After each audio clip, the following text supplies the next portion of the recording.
They just didn't get the luck of the coin flip. Whereas if Chris, if it goes to the first Chris, pick, then that's bad. Go ahead. Sorry. Chris, I think the videos, people are yelling about the video not being on. Sorry. Yeah, I agree with you, Jason. But you know what? If we just get, the funny thing is no matter which way it goes, there will be a section of Kings fans. There will be arguing. So if we end up getting the number one pick wherever we are, it's going to be, see, all you stupid tanky idiots. You know what? You win the games and it happened. And now you're still going to, where are you bitching about all those wins? So, okay, so that'll be that. Now, if it ends up being. Was that me? Was what you? Was that like what I would say? Oh, well, yeah, probably. Yeah, that would be kind of your angle. I think, yeah, you've always said just win the game. And then if it's like 4, 3, 2, or 1, I mean, whatever's ahead of the Kings, if that ends up being the number one pick, then it's going to be, then that will be like guys like me. They're like, see, hope you enjoyed that win. He's gone. He is gone. He's gone. Yeah. There you go. Hi, I'm back. Okay. How was that? How was that break? Was that good? It was good. Your impression was spot on. Thank you. So yeah, I would be like, I hope you enjoyed that New Orleans win. Like, I don't know what. Like, wow, it's almost like we don't have any control at all. But we do control what our floor is, Chris. People always leave that part out. We do control what the worst pick could be. But I think I'm ready to make a deal right now with 3 games left. I would like Kings fans to come together. On one deal that I think we should all shake hands on. No matter what happens, if we get the number one pick, nobody's allowed to do I told you so. Like, I won't do it. I won't do it if it ends up, we end up getting the pick and we finished ahead of Utah or whatever. Nobody else does it. If we, we should all just be happy if we get the number one pick. Well, that's easy coming from you because you wouldn't have a I told you so if we got the number one pick. You have to say that if the Kings get the worst pick. Or they just don't get the number one. No, it would be if the Kings get the worst pick. No, it would be if the Kings got the worst pick or any of the teams worse than the Kings got the number one pick, I think would be appropriate. And you know what? It's a good point. I'm not willing to make that deal. Mind changed. Yeah, I got to change my mind on that. No, I'm gonna live on that one for a while. Sorry. I was talking to Jason this morning. God, it's hot out here. Hello. I was talking to Jason early this morning, and it was right before it was about 30 minutes ago. And, when I'm traveling, my body clock's a little bit off. And I was telling him that there is a place within the building here in New York, Jason knows where I'm going, where they just added it on, and as of right now, it's for like events and conferences and stuff. But when that's not happening, they close it off. Well, I recently found out my key works in that. So I go in there to use the facilities because they have like 20 urinals and 10 stalls. And nobody is in there. It's dark. I literally have to flip a light on. And because it's brand new, it's like, oh my God. I have all these brand new urinals and stalls. I don't have to worry about anybody else coming in. It's like if you like fall asleep on a giant California King mattress with new sheets and you just kind of spread out. You're like, like if I had my way, I'd pull my laptop. It'd be like when I'm on the airplane. Just like it.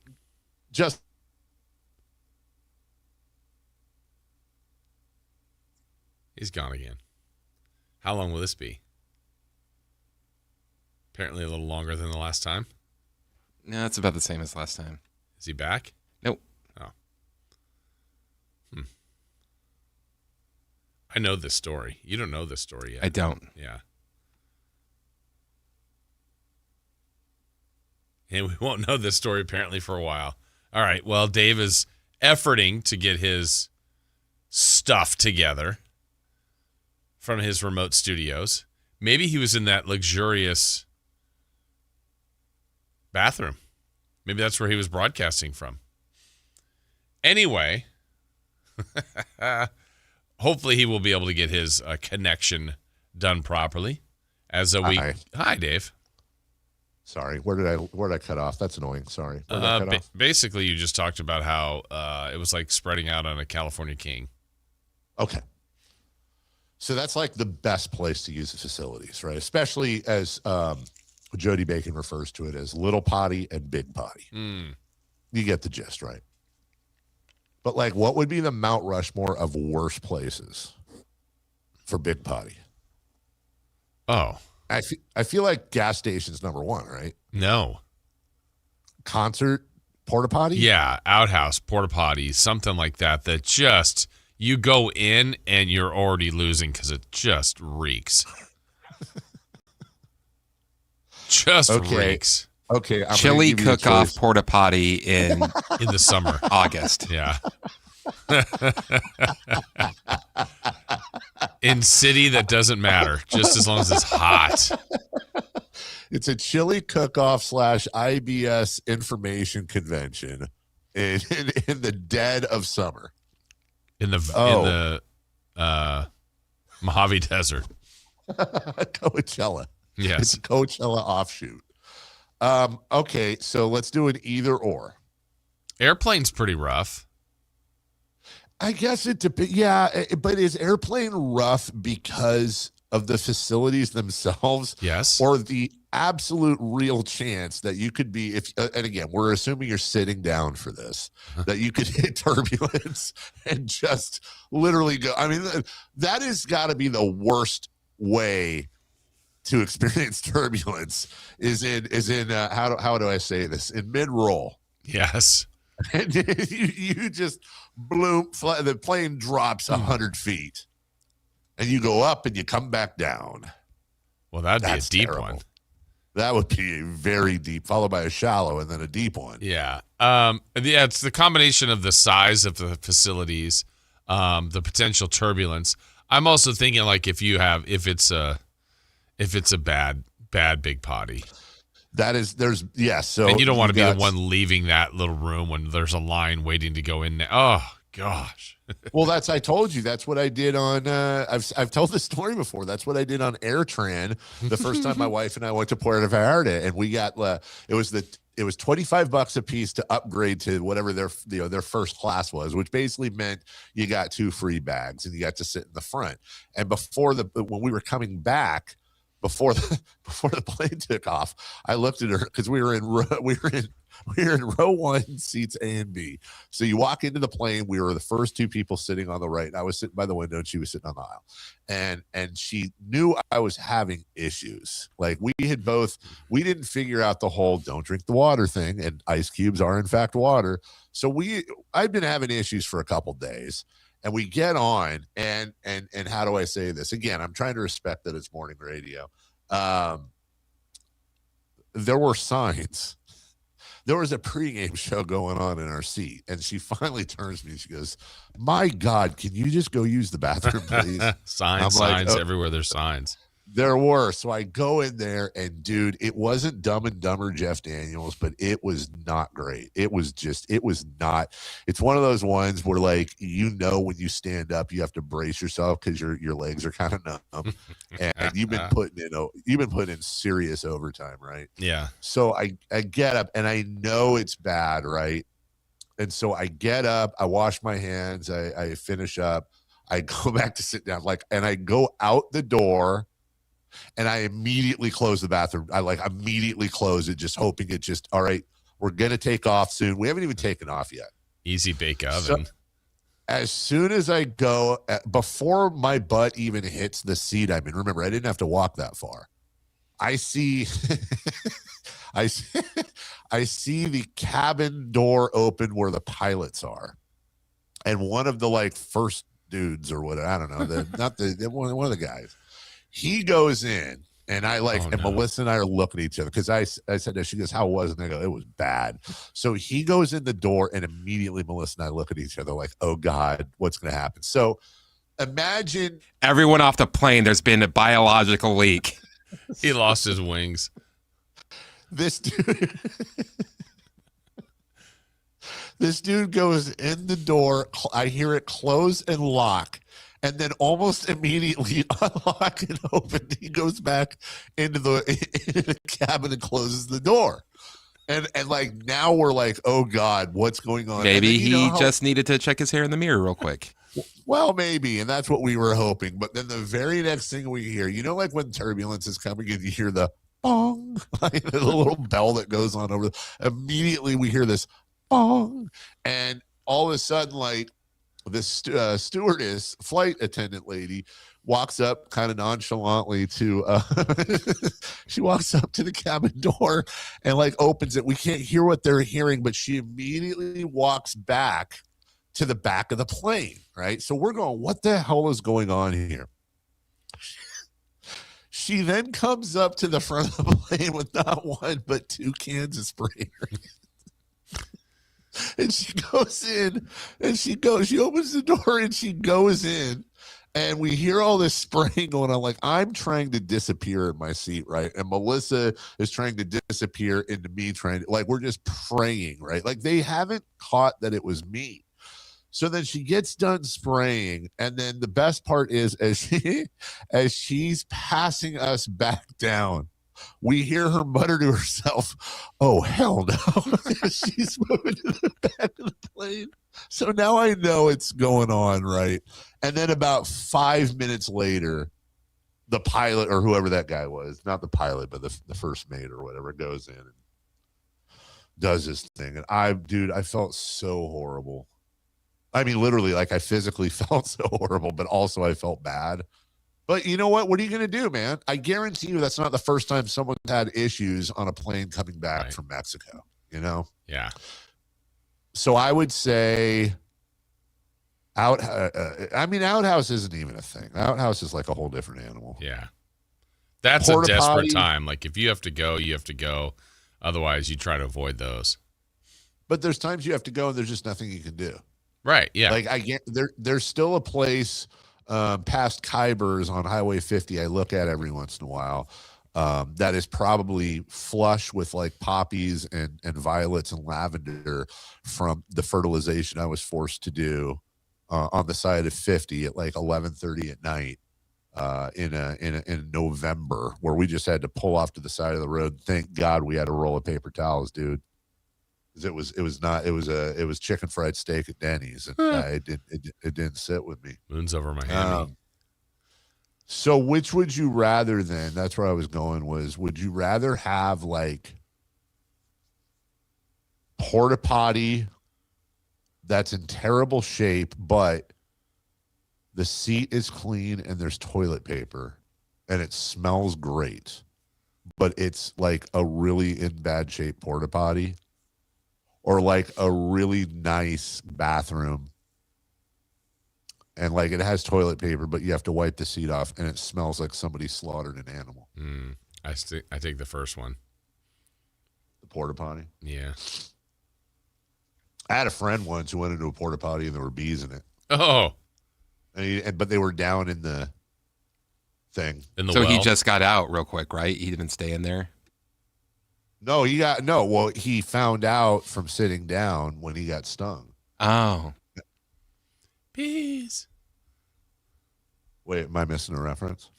Someone either messaged in or called in about getting stung and getting a porta potty. Oh, I'm looking at our messages. I'm afraid to click anything because I had to turn off the YouTube because I don't want to get removed again. Yeah. Why do we not we talked about technology the other day, like where's the technology where you just don't need any of that? You just wear like Huggies, but like special electronic Huggies that just like takes care of it all for you. What? No, okay. No, so like, okay. What I'm saying is like, Jason, you're sitting there, right? You're doing the show. I'm like, oh, I gotta go. And you go, and then it like sucks it out and like packages it up, and then like, like when you go to the old school banks and they have those little air tunnels that like give you back your money and like a little peppermint candy. Like it's like the same thing. Like It's just like there's like a little tube in like at the bottom of your shoe or the top of your shoe. It just comes down your pant leg, and it's like this little tiny package you just throw in the garbage. You don't have to. We eliminate the need for bathrooms. Where is that technology? Where is it? Where is it? I mean, once upon a time, they didn't have underwear. Imagine that. Like they wore bloomers or whatever the hell they did. And people were like, underwear? What? Those are boxers, jockeys. No, I'll wear my bloomers and my undershirts and then my my suit, whatever the hell they wore in the 1800s, man.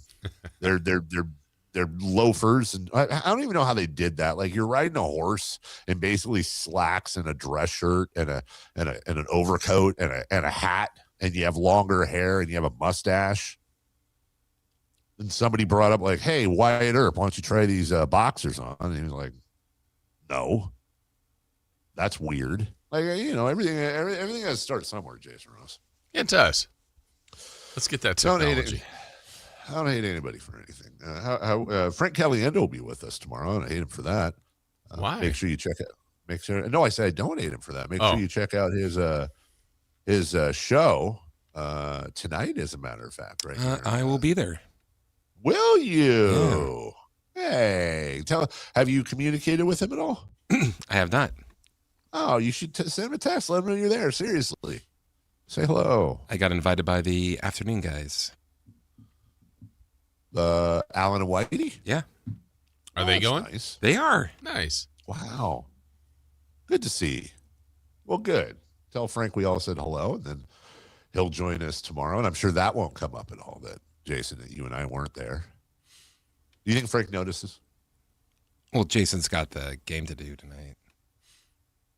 Right. Oh, so you're saying he has an excuse? Yes. Well, I'm across the country. That's a good excuse. I could fly back for it, you're saying? Yeah. Absolutely. There's time. There is. That'd be neat. Fly back for Frank. Fly back. Yeah, that makes a lot of sense. Uh-huh. I've seen Frank live. He puts on a really good show. It's not just all impressions, He does other things like balloon animals? Funny things. Yeah. That's the rumor. Balloon animals. Why'd I just say it like that? Balloon animals. Great game last night, too, by the way. I mean, great game in the sense that Michigan cut through that whole tournament. Which one? Did you see the game last night? It was great. Michigan was dominant. By the way, not for nothing, we'll mention this in the next segment. We don't have highlights, apparently, but another top 25 finish, Jason Ross. Your thoughts? Oh, now we're expanding the finish line, top 25? Well, are you implying that it was either winning it or cashing on it, if you will? I mean, if you're counting top 25s, that's great. Well, I just use top 25 just because that's what college does. Oh, gotcha. So you receive votes. I'm not in the received votes. I am number 25. Oh, you were number 25? I was exactly. Well, I think I might have been tied. But if you were 18th, would you say you were a top 20 finish? I would 100% would. Well done. I would probably say I was top 18. Chris, where did you end up finishing? 207th. Okay. But the family finished top 5. And Chris actually took home some earnings. Did he? Yeah, he was a first-round leader. Yeah. Remember that? Oh, yeah. Oh, yeah. Congrats. Will you be spending some of those earnings tonight at Frank Caliendo? Most likely. Okay. Yeah. Yeah. Another year, another tournament. And now it's Masters Week. Yes. Tournament is over. Jason, baseball has started. Oh, yeah. 3 games left in the basketball season. It's all coming together. We're here. It's right in front of us. We are, when you take a roller coaster and it goes up and it makes that click, click, click sound before you get to the top and then start loop-de-looping and stuff. I think we're on like the second click. Like we're now well on our way up the heatometer, and we're almost firmly like we've still got NBA playoffs and a few other things, the NFL draft, Masters, some other stuff. But we are now firmly in the reverse of when training camp starts for football. We're now on our way full on into summertime, and you couldn't be happier. Yeah, love it. Yeah. Great. Well, Chris, I heard you there. That was a good thing to hear, unlike last week when you were saying terrible things. We'll take a break. When we come back, let's start the show, guys. Michigan wins the title. How did your bracket do? We'll talk not just about Michigan, but also the state of college basketball now and what we all wish could happen. But my goodness, will it ever happen? We got a lot to get to today. It is a Wednesday program. Excuse me. No, it's not. It's a Tuesday program. Hello. We'll be right back after this. The only place you'll find Malik Monk is Sactown Sports. Oh, my, what an athletic move that time by Malik Monk. Hey, Sacramento, it's Malik Monk, and you're listening to the home of the Sacramento Kings, Sactown Sports. Your local sports leader. Golf to Go is brought to you by the Hagen Oaks Golf Super Shop. Here's Frank LaRosa. Augusta National's 11th, 12th, and 13th holes are called Amen Corner, attributed as writer Herbert Warren Wind christened it such in describing the way Arnold Palmer had played those holes in a somewhat miraculous manner. Heavy rains in 1958 prompted a local rule allowing a lift and drop for an embedded ball. When Palmer hit his ball over the 12th green and the ball embedded, the official and Palmer agreed that the ball should be played as it lay, but that Palmer could play a second ball, which he dropped. He holed out for a 5 with the first ball and a 3 with the second. When he was playing 15, he was told his drop at 12 was proper, leading to his first Masters victory. Wynn's inspiration for Amen Corner came from a jazz record titled Shouting in Amen Corner. The center of the Bible manufacturing in the 1900s was in Lower New York City, which became a popular spot for sidewalk preachers to preach old-time religion. The many amen shouts heard each day led to the term Amen Corner. That's your Golf to Go. I'm Frank LaRosa.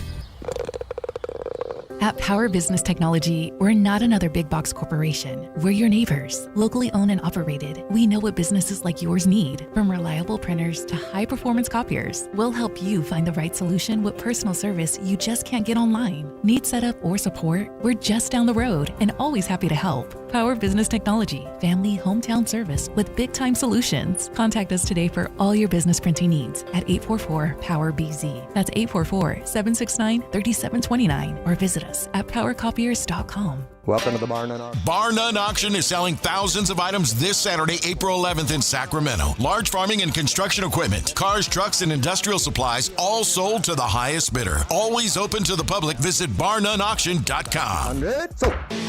Switchfoot Live. Friday, April 24th, 7 p.m., the venue at Thunder Valley. With Fuel. And Lit. And Thomas Ian Nicholas. For tickets, visit ThunderValleyResort.com.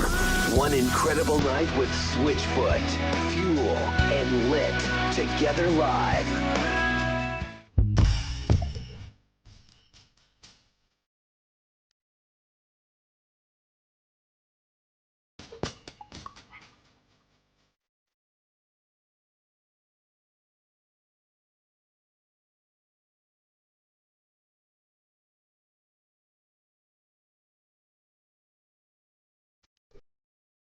The Carmichael Dave Show with Jason Ross. Call or text at 916-339-1140. On Sactown Sports.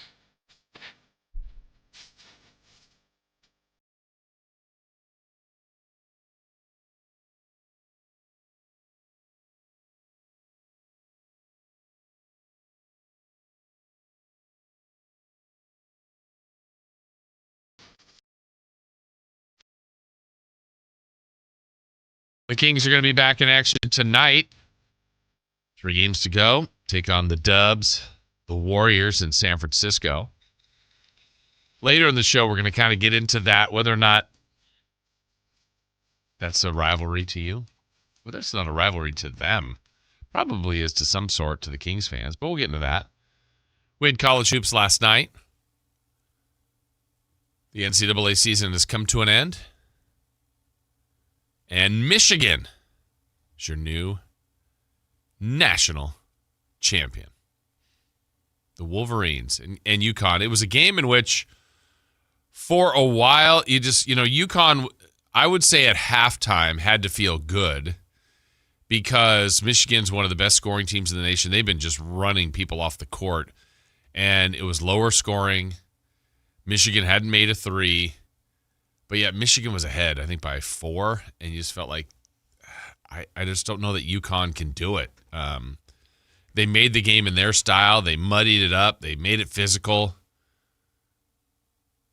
And they did everything they could, honestly, to make it their type of game. But Michigan was just a better team. And not a surprise to me that they won. Congrats to the Wolverines. I was shocked to find out that was the first Big Ten championship since Michigan State in 2000. Even though UCLA won a Big Ten championship the day before. Way to go, ladies. What's the deal with Dave? We've lost him? Yeah, looks like he's having some trouble over there. Oh, trouble over there. All right. Did you get a chance to see the game, Chris? I did. Yeah? What'd you think of the old Fighting Wolverines versus the Huskies? The thing I always hate about those games, we got Dave back. But The thing I always hate is because they're in the stadiums. That elevated court. You always know that the offense isn't going to be there. Yeah. And it's just like, such a drag. Yeah. It's weird. It's a weird look, that court like that. I don't know. Dave, do we have dangerous? Yeah, it's very dangerous. Sorry, guys. Yeah, I'm surprised, or unless I'm forgetting one. Have we ever had a really bad injury?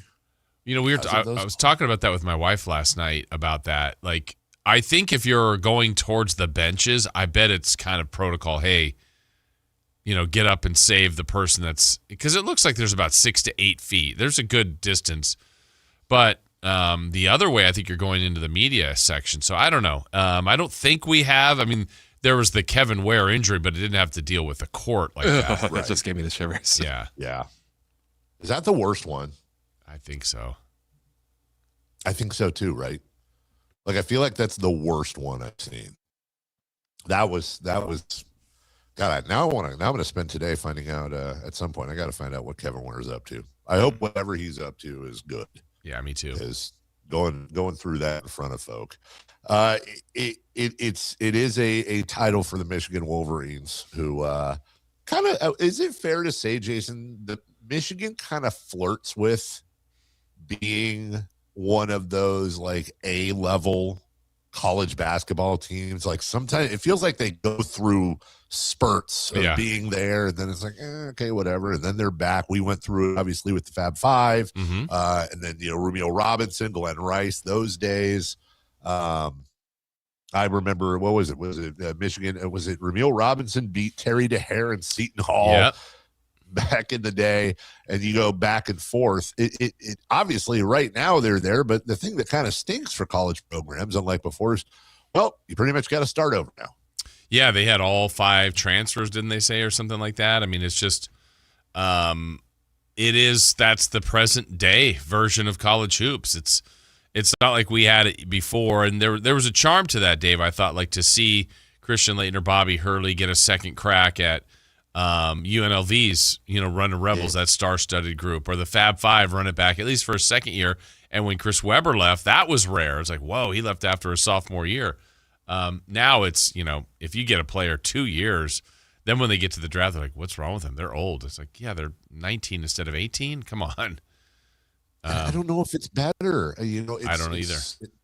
It's certainly not better for college basketball. That's in a vacuum. If you're just worried about college basketball, it's so much better to have these players. Okay, everyone's this great freshman class. Maybe you got a couple of juniors, seniors hanging around to help, and then as they age out, all right, now these freshmen are coming back as sophomores, and boy, they were. I remember the Fab Five. I was like, wow, they really did well for a bunch of freshmen. Can't wait until they're older. And yeah, as you said, they ran it back and had all the timeout and all that stuff. And then, you mentioned Hurley and Laettner and Thomas Hill, and I think was Grant Hill on that one too. Or both Hills on that team. Yeah. And, watching them, and you had, Larry Johnson, Stacey Augman, Anderson Hunt, all those guys for UNLV and those Tarkanian teams. That was it really was cool to watch them. And then you went through this situation in the NBA where you had the Jonathan Benders and it was the kid on Indiana, the other one that came out of high school. He was in the Jermaine O'Neal, Eddie Curry. So you had all these high school, which, by the way, Kobe Bryant, it wasn't all bad. And then Stern put kind of the kibosh on the high schooler guys. LeBron James, I guess that one worked out okay. But now it's like, okay, are you better off? Are you better off having the 1 year in college as opposed to 2 or 3 or 4? And honestly, I was thinking about this the other day when it came to drafting and stuff like that. Like, the Europeans kind of around the world, they use this model a little bit more. But just off the top of your head, Jason, if I were to say, you know what? Anybody over 12 years old can be drafted by an NBA team. If they want to spend a first or second round pick, Right. They can spend a first or second round pick. Like, I know we enter a situation where teams just end up using pick on a bunch of kids that don't pan into anything, but maybe you expand the draft by a round. I don't know, but I feel like there's a sweet spot there. Just nobody's found it. Yeah, and I think the fact that you could name, like you said earlier, the Grant Hill teams, and you can name the 5 and that group, because we got to see him for multiple years, and Ramil Robinson, like we just knew. Now it's like, hey, that group got together, and who was there? What was the guy? And then they're off into the pros. And the one thing I want to see, Dave, going forward is now that the NIL is significant, where college athletes, especially in basketball, could be making some really good money. I don't know if that will deter more. To start your clock earlier in the NBA and maybe get a player that's pretty good that'll stay for a second year or not. But I'm kind of anxious to see if there's some ramifications of that. That's what I wonder too, because honestly, this was. It turns out that you almost end up rooting for, and I know. Well, let me see how to say this right, because I was going to say you almost root more for the school than the players. Well, it was always like that. Yeah. But it's less about the person, like what's his face on Michigan, the Axel Foley or whatever his name. He's going into the NBA. He's a lottery pick. But they weren't there for enough time to go, oh man, yeah, Michigan, like he's a Michigan guy, right? Bleeds Michigan and all that. I personally would love, not that I have any affinity for Duke, but I would love to have seen what Con Knippel and Cooper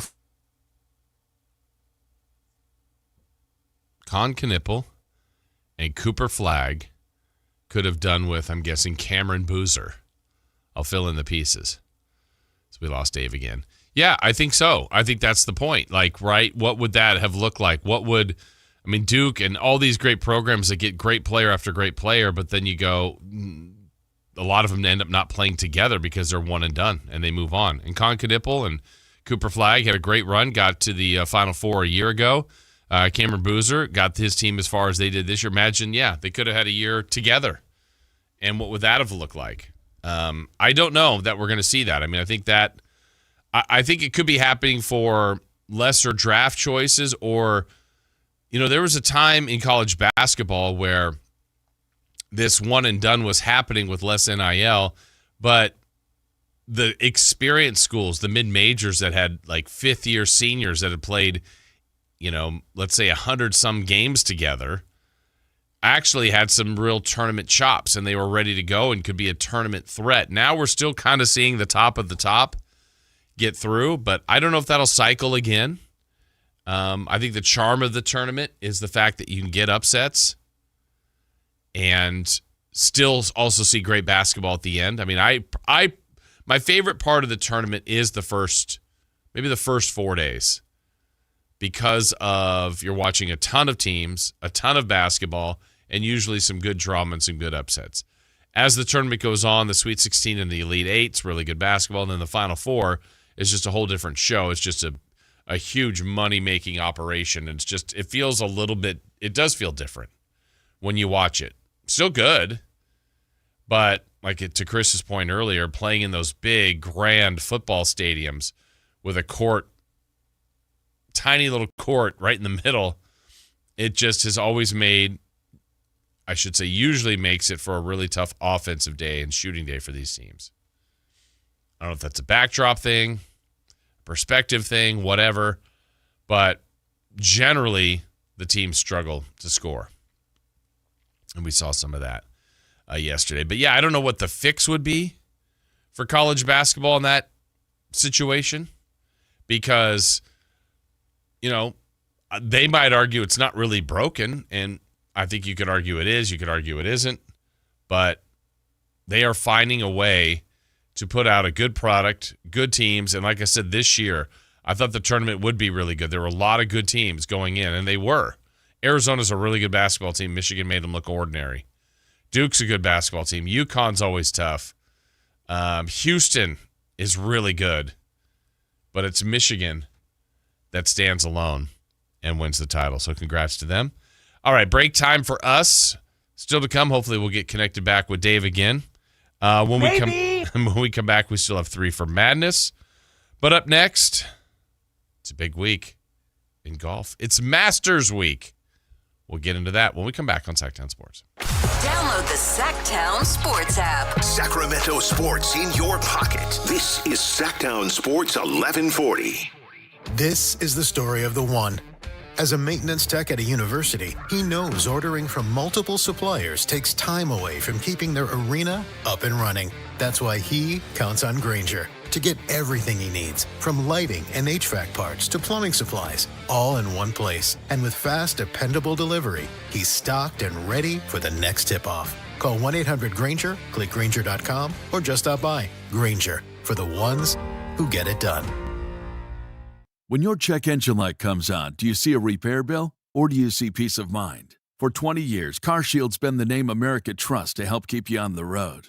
While other companies stop covering you when your car gets older, CarShield offers protection plans up to 200,000 miles. With over $1 billion in claims paid, we don't just promise protection, we deliver it. Don't let a breakdown break your budget. Get the flexible month-to-month coverage you deserve. Go to carshield.com. That's carshield.com today. When you take the time to shop at Folsom Lake Honda, there's one thing you'll always find: happy people ready to serve you. As a family-owned and operated dealership since 2009, customer service is our #1 priority. Our customers love doing business with us, and you will too. Looking to own or lease? During the spring sales event, drive a brand new Accord or Civic. Visit us today at FolsomLakeHonda.com, your one-stop Honda shop. Folsom Lake Honda. Bring the entire family out to Sutter Health Park for Sacramento River Cats baseball. From exciting action on the field to smiles in the stands, it's the perfect place to make family memories. Plan your next family night out at the ballpark. Get your tickets at rivercats.com. At Fisher Investments, we may seem like other money managers, but we're different. What makes you so different than the rest of us? We ensure clients receive unparalleled service at every step of the relationship. Tell me more. Our investment counselors focus on service over sales, prioritizing clients' needs. How do you make money? We don't sell any commission-based products. We have a simple management fee based on the value of our clients' portfolio. So we do better when our clients do better. What about client portfolios? We get to know each client, their finances, family, health, lifestyle, and more, and then we tailor a portfolio based on their specific goals and needs. Your clients really come first then, huh? Yes, we make them a top priority. Our goal is helping them achieve a comfortable retirement. Wow, maybe we are different. At Fisher Investments, we're clearly different. Learn more at FisherInvestments.com. Investing in securities involves the risk of loss. When life calls for a little extra, a kitchen upgrade, paying off debt, or that dream vacation, Valley Strong Credit Union is here to help. With a Valley Strong home equity loan, you can tap into your home's value with competitive rates, flexible terms, and local guidance you can trust. Get approved in as little as 5 minutes, with funding in as few as 5 days. Your goals are within reach. Visit valleystrong.com to get your offer today. Valley Strong Credit Union. Grow your possibilities. Equal housing lender, NMLS number 456506.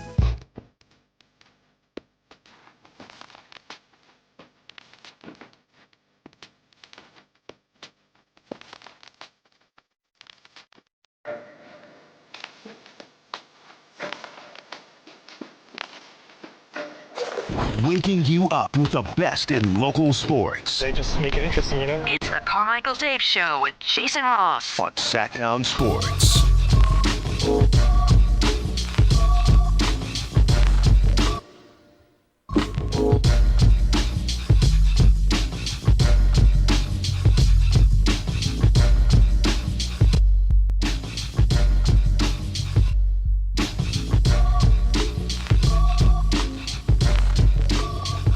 Well, as some are suggesting on our YouTube, maybe Dave truly has made it to the dark side of the moon. The far side of the moon. I guess they say don't say dark side. Yeah. I know our Artemis, that space launch, has gone the farthest away from Earth than anybody has ever been. Getting cameras on the other side of the moon, far side of the moon, getting a live look. Maybe that's what Dave is doing. That's why we're losing our feed. He is efforting to change things up. So we will get that sorted out. 916-339-1140, 1-800-920-1140 if you'd like to get in on the show. We do have Kings basketball tonight, Kings and Warriors. Lots going on. We get some baseball conversation, more on the NCAA, more on Michael Malone, ex-Kings coach, surprising move to go to college to coach North Carolina. We'll get into that a little bit later as well. But it is a big week in the world of sports for the game of golf because it's Masters week. And I know, Dave, that's one of your favorite events. It is. It's my second favorite event. My first favorite event is, of course, finding connections. I think we got it solved, guys. Thank you, and I apologize, and thank you for your patience. It is. I love it. It's bucket list number one. Isn't it your bucket list number one too, Jason? It would be up there. It would be up there for sure.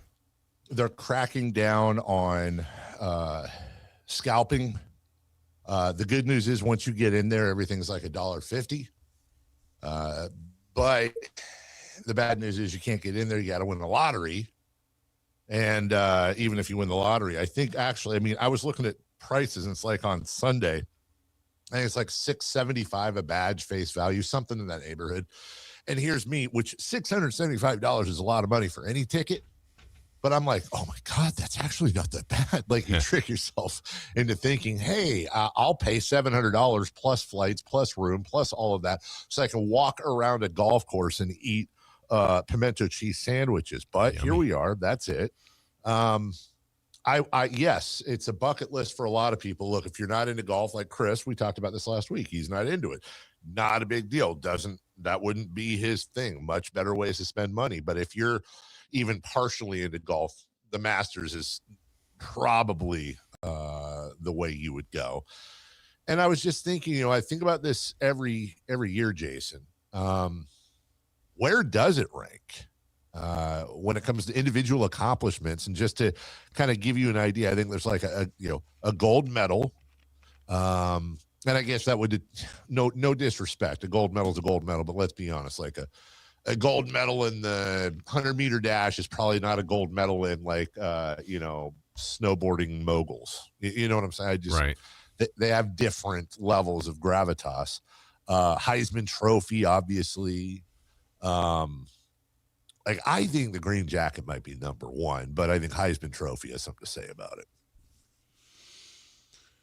Yeah, I guess I'm probably going to lean towards the gold medal is the greatest thing.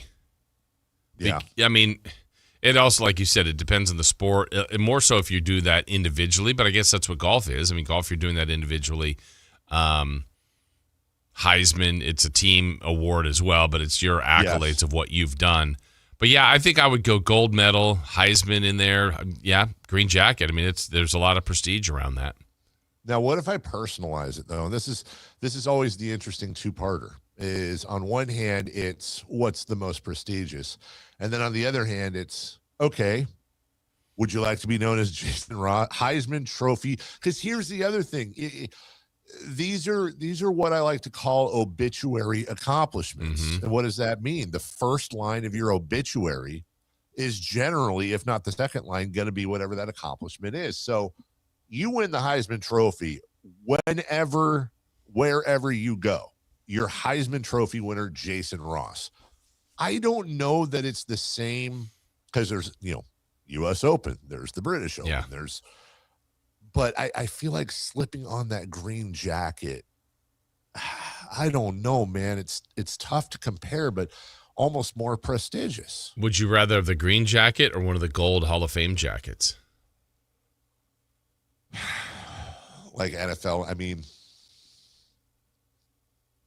thing with the Masters is there's one a year. And to be honest with you, there's a lot of repeat winners, multi-time winners. So really it's a much smaller group. The Heisman Trophy is the Heisman Trophy, but also, and again, no disrespect, there's plenty of Heisman Trophy winners like we can't even remember that like, did their thing in college and then just, in fact, I would say there's a lot of Heisman Trophy winners that did it in college and that didn't end up being in the NFL.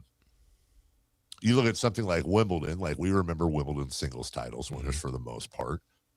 But then again, there's also the occasional Masters winner, or like Pat Lalane won it in 19, and nobody knows who the hell that is. Or there was a Canadian guy that won it in the last, I want to say 10, 15 years. And again, no disrespect, but he's not up there with the Tigers and the Jacks and the Scotty Schefflers of the world.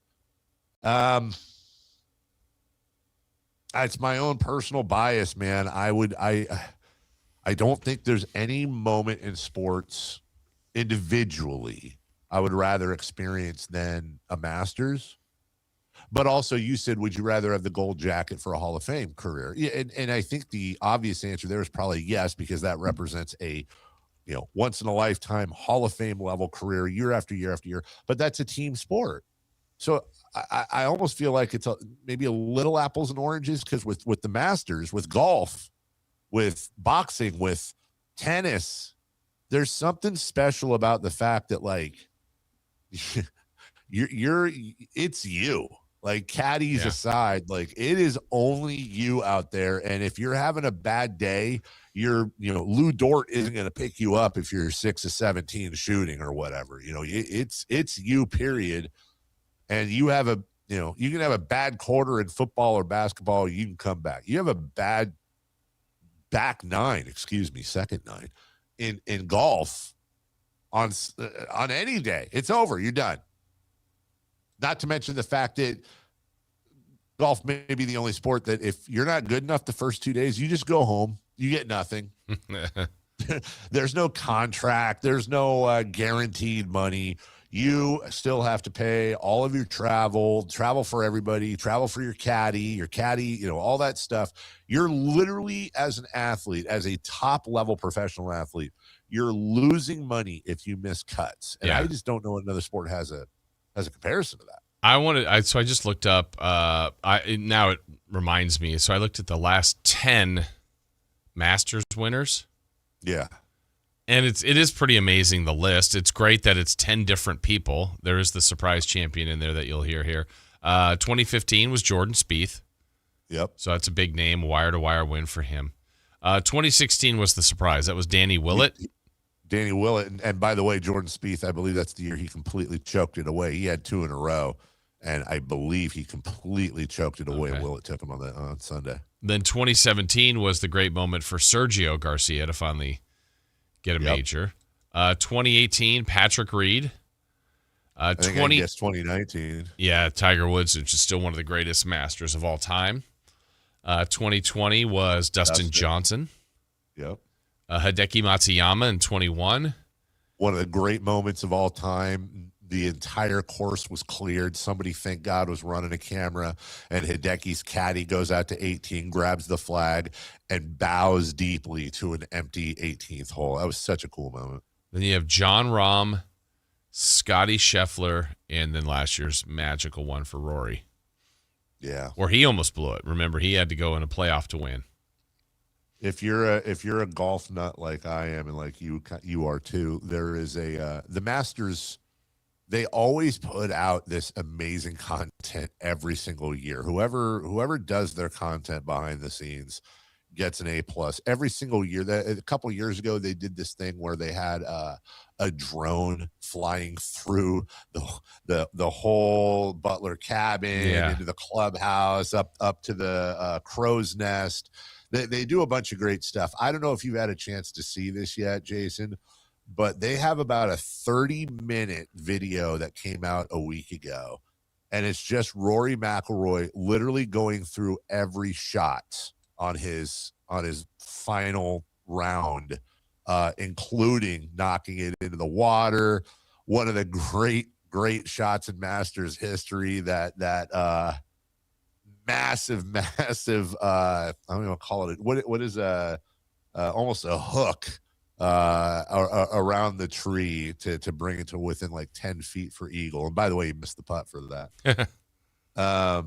But he goes through all the ups and downs, and I highly suggest, if anyone hasn't seen it and you're into golf in any way, shape, or form, watching it, because so much of it, Jason, is just the little tricks he does, and this is what makes golf amazing to me mentally, where he's like, yeah, I double bogeyed that hole, but honestly, if you'd have told me that I'd have played, we were shooting for 2 under on the front 9, and that's where we were at, and so, or hey, I gave up the when he choked at the end, if you want to call it that, and he went to the playoff with Justin Rose, and his caddy said to him, because he was kind of down, his caddy said, hey, man, would we have taken this on Thursday morning going into a playoff with Justin Rose for the Masters? I think we would have. And he said, it just turned my whole mentality around.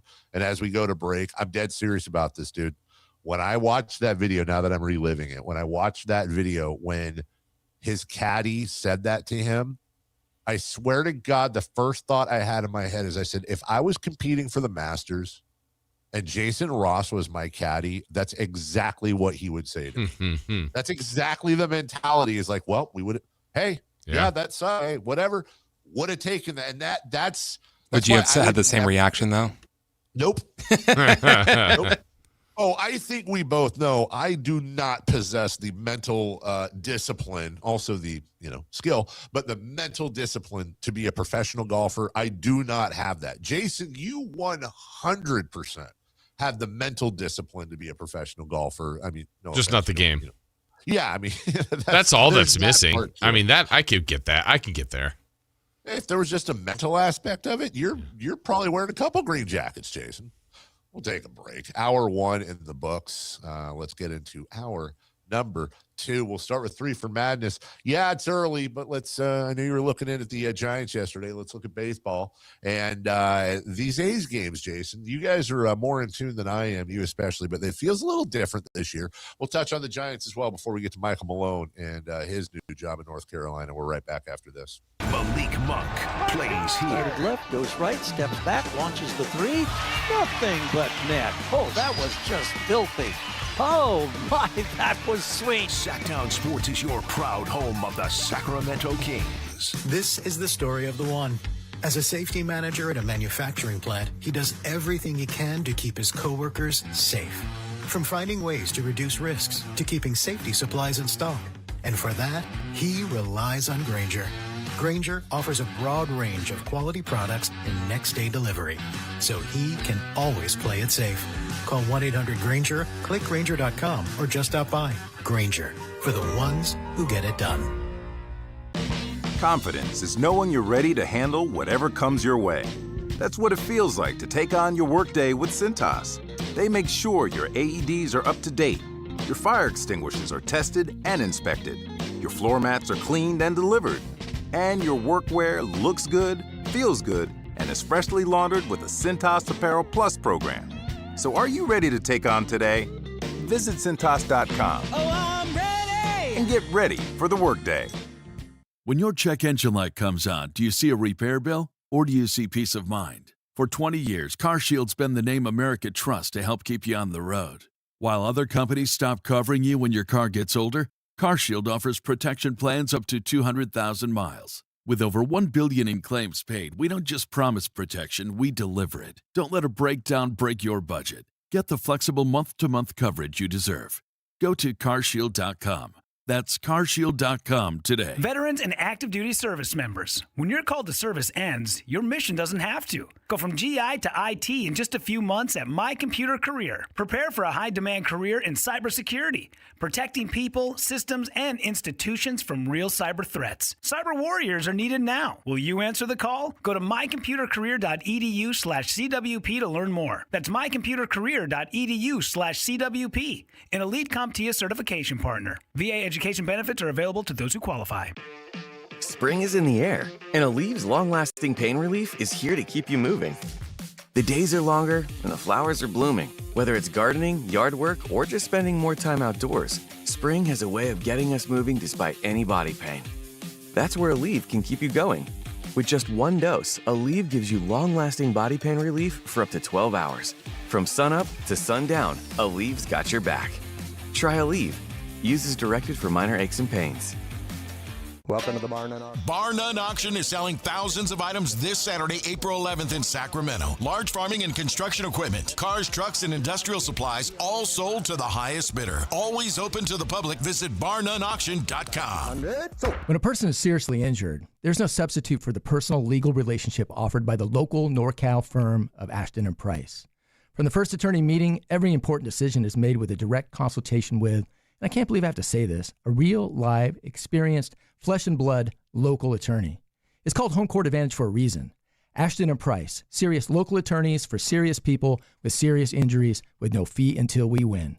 For the best local advice, don't think twice. Call Ashton and Price. A's fans, the 2026 season is coming fast, and single game tickets are on sale now. Be there for an exciting season packed with theme days, giveaways, and firework nights, including bobbleheads, jerseys, hats, and much more. And getting in is easier than ever. Tickets start at just $8 for select April and May games. From opening day to unforgettable summer nights, there's something for everyone at the ballpark. Get your tickets today at athletics.com/tickets and be part of the excitement this 2026 season. KHD HD1 Sacramento, KYMX HD3 Sacramento. From the Power Business Technology Toshiba Studios. This is Sactown Sports 1140. 3 questions, 3 answers. It's 3 for Madness on the Carmichael Dave Show with Jason Ross. Here's question 1.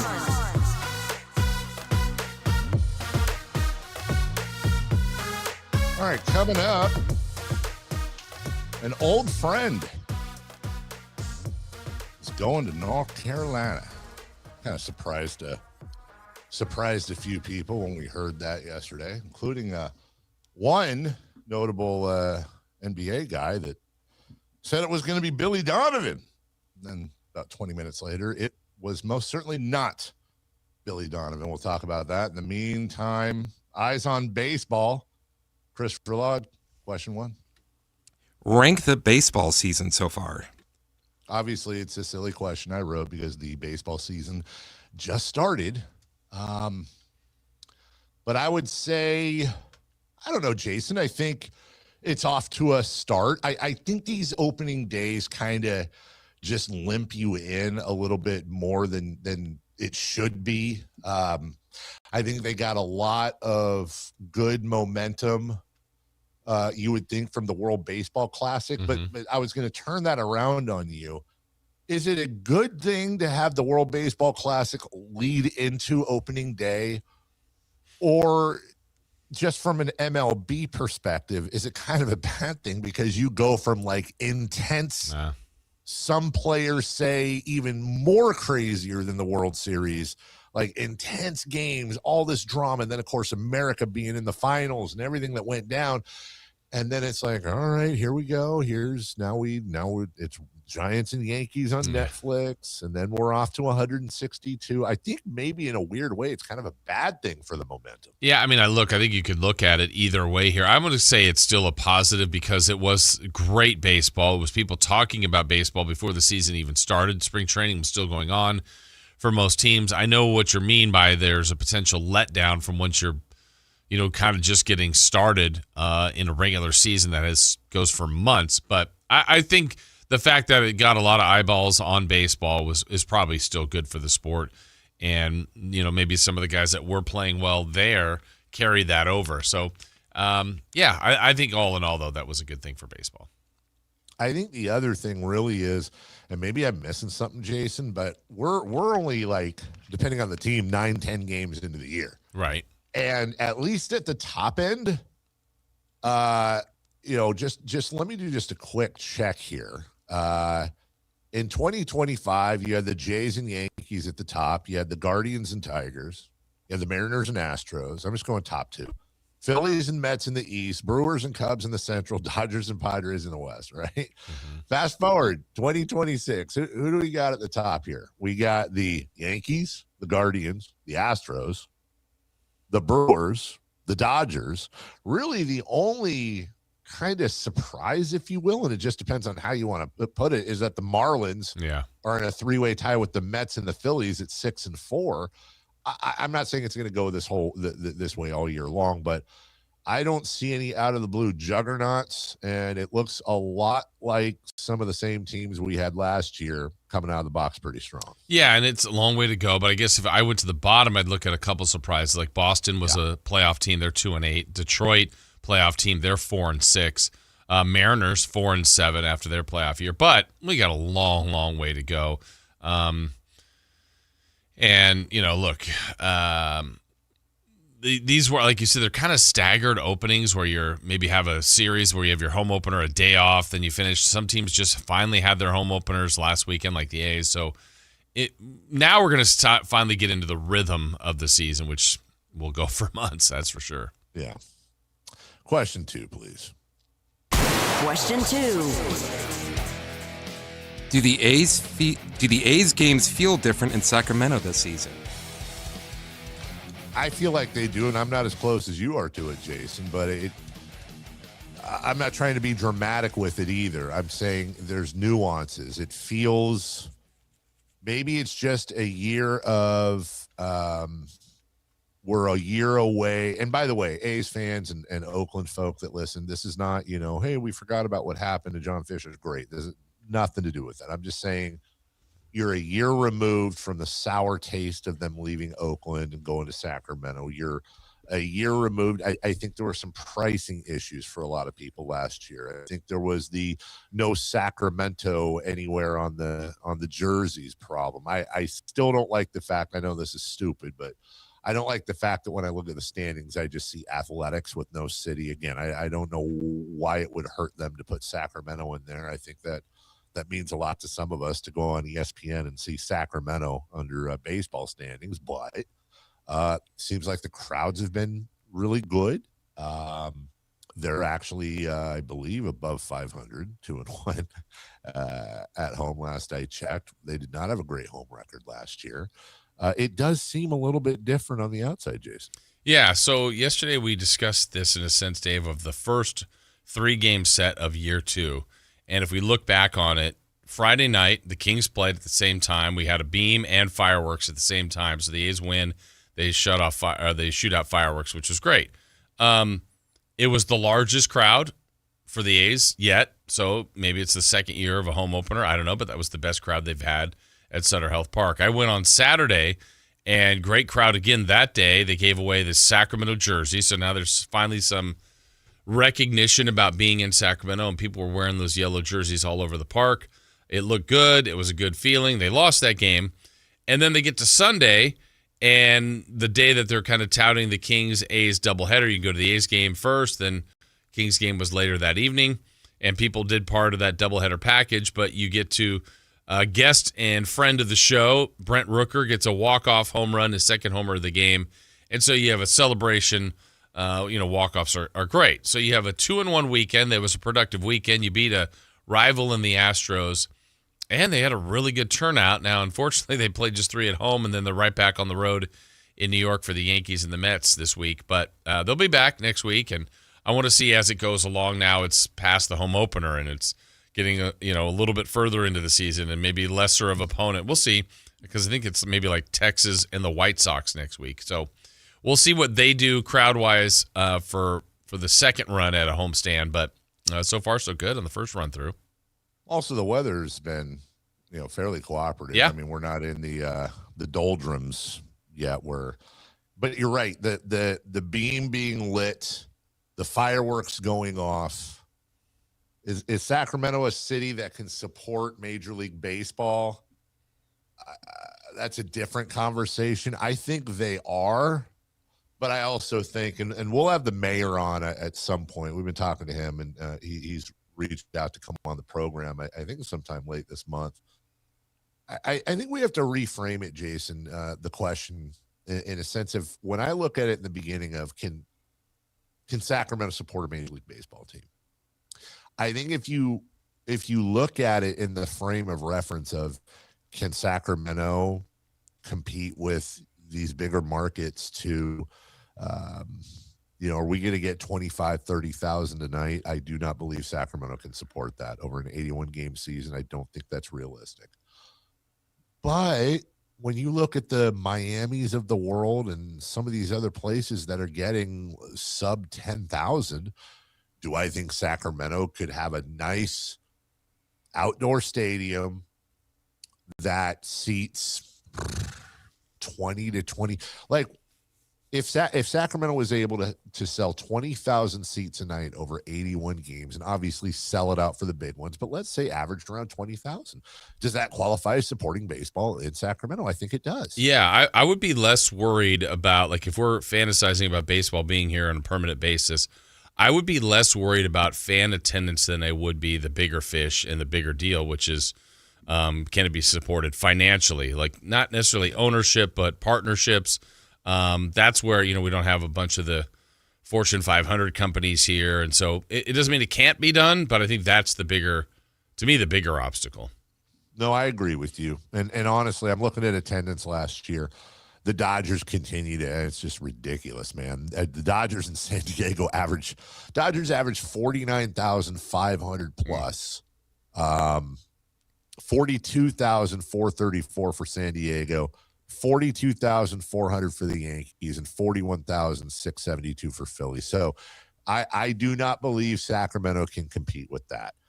What I am looking at is kind of the through line here, which is, I had said 25,000. Cleveland averages 25,325. That's the one team that averages 25 or above. Everybody else is 26 or above. This kind of surprises me. Cleveland averaged 25,325. They're 21st out of 30 teams in baseball. That surprises me a tiny bit.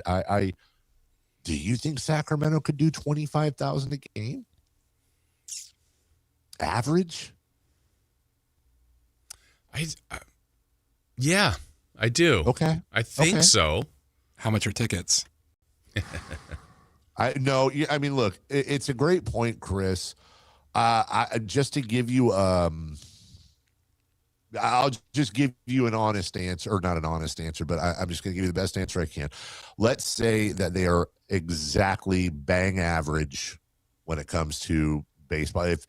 If the average baseball ticket is, I don't know, $52 a game, $32 a game, whatever you want to call it. If Sacramento had average or below tickets, could they do 25,000 on average a game? I think they could. I think there's a lot of people you'd be grabbing from a lot of different regions. I know obviously much bigger city. What are the Giants? What's their average? Because I'll look at their games and it's not full, but doesn't mean they haven't sold tickets. Their average is 36,121. But as we all know, and I've learned this plenty over with the soccer club, is that 36,121 is obviously not who's showing up. That's a lot of people too that just buy their tickets and they don't want to lose their seats, and they go to maybe 20, 30, 40 games. You got a lot of seats that aren't being used in some of those ballparks. Yeah, for sure. I mean, I said this the other day. I was watching, I think it was like Reds Pirates. I mean, early week one stuff. Yeah. Like, man, there's nobody at this game. And they're going to say they averaged 25-something thousand. Like, there's 4,000 probably in this great big ballpark. You and I talked a few times about last year when we saw pictures of Busch Stadium or whatever it's called now in St. Louis. Surprising. And it looked like, and because St. Louis is such a notoriously huge baseball town, and we looked at multiple games, and I mean, I know it wasn't like there were 500 people there, but it looked like there were 500 people there. I'm looking at this figure in front of me. It says St. Louis averaged almost 27,800 fans a game. Now, maybe, but I would be shocked if they averaged more than 20,000 in the door. No way, dude. Right. Didn't look like Miami. It says the Marlins averaged 14,276 last year. Yeah, flipping right. And then so here's what I think, and Chris kind of partially, I think, answered this question. Here's what my pushback would be, and I'm not really trying to push back. I truly don't know.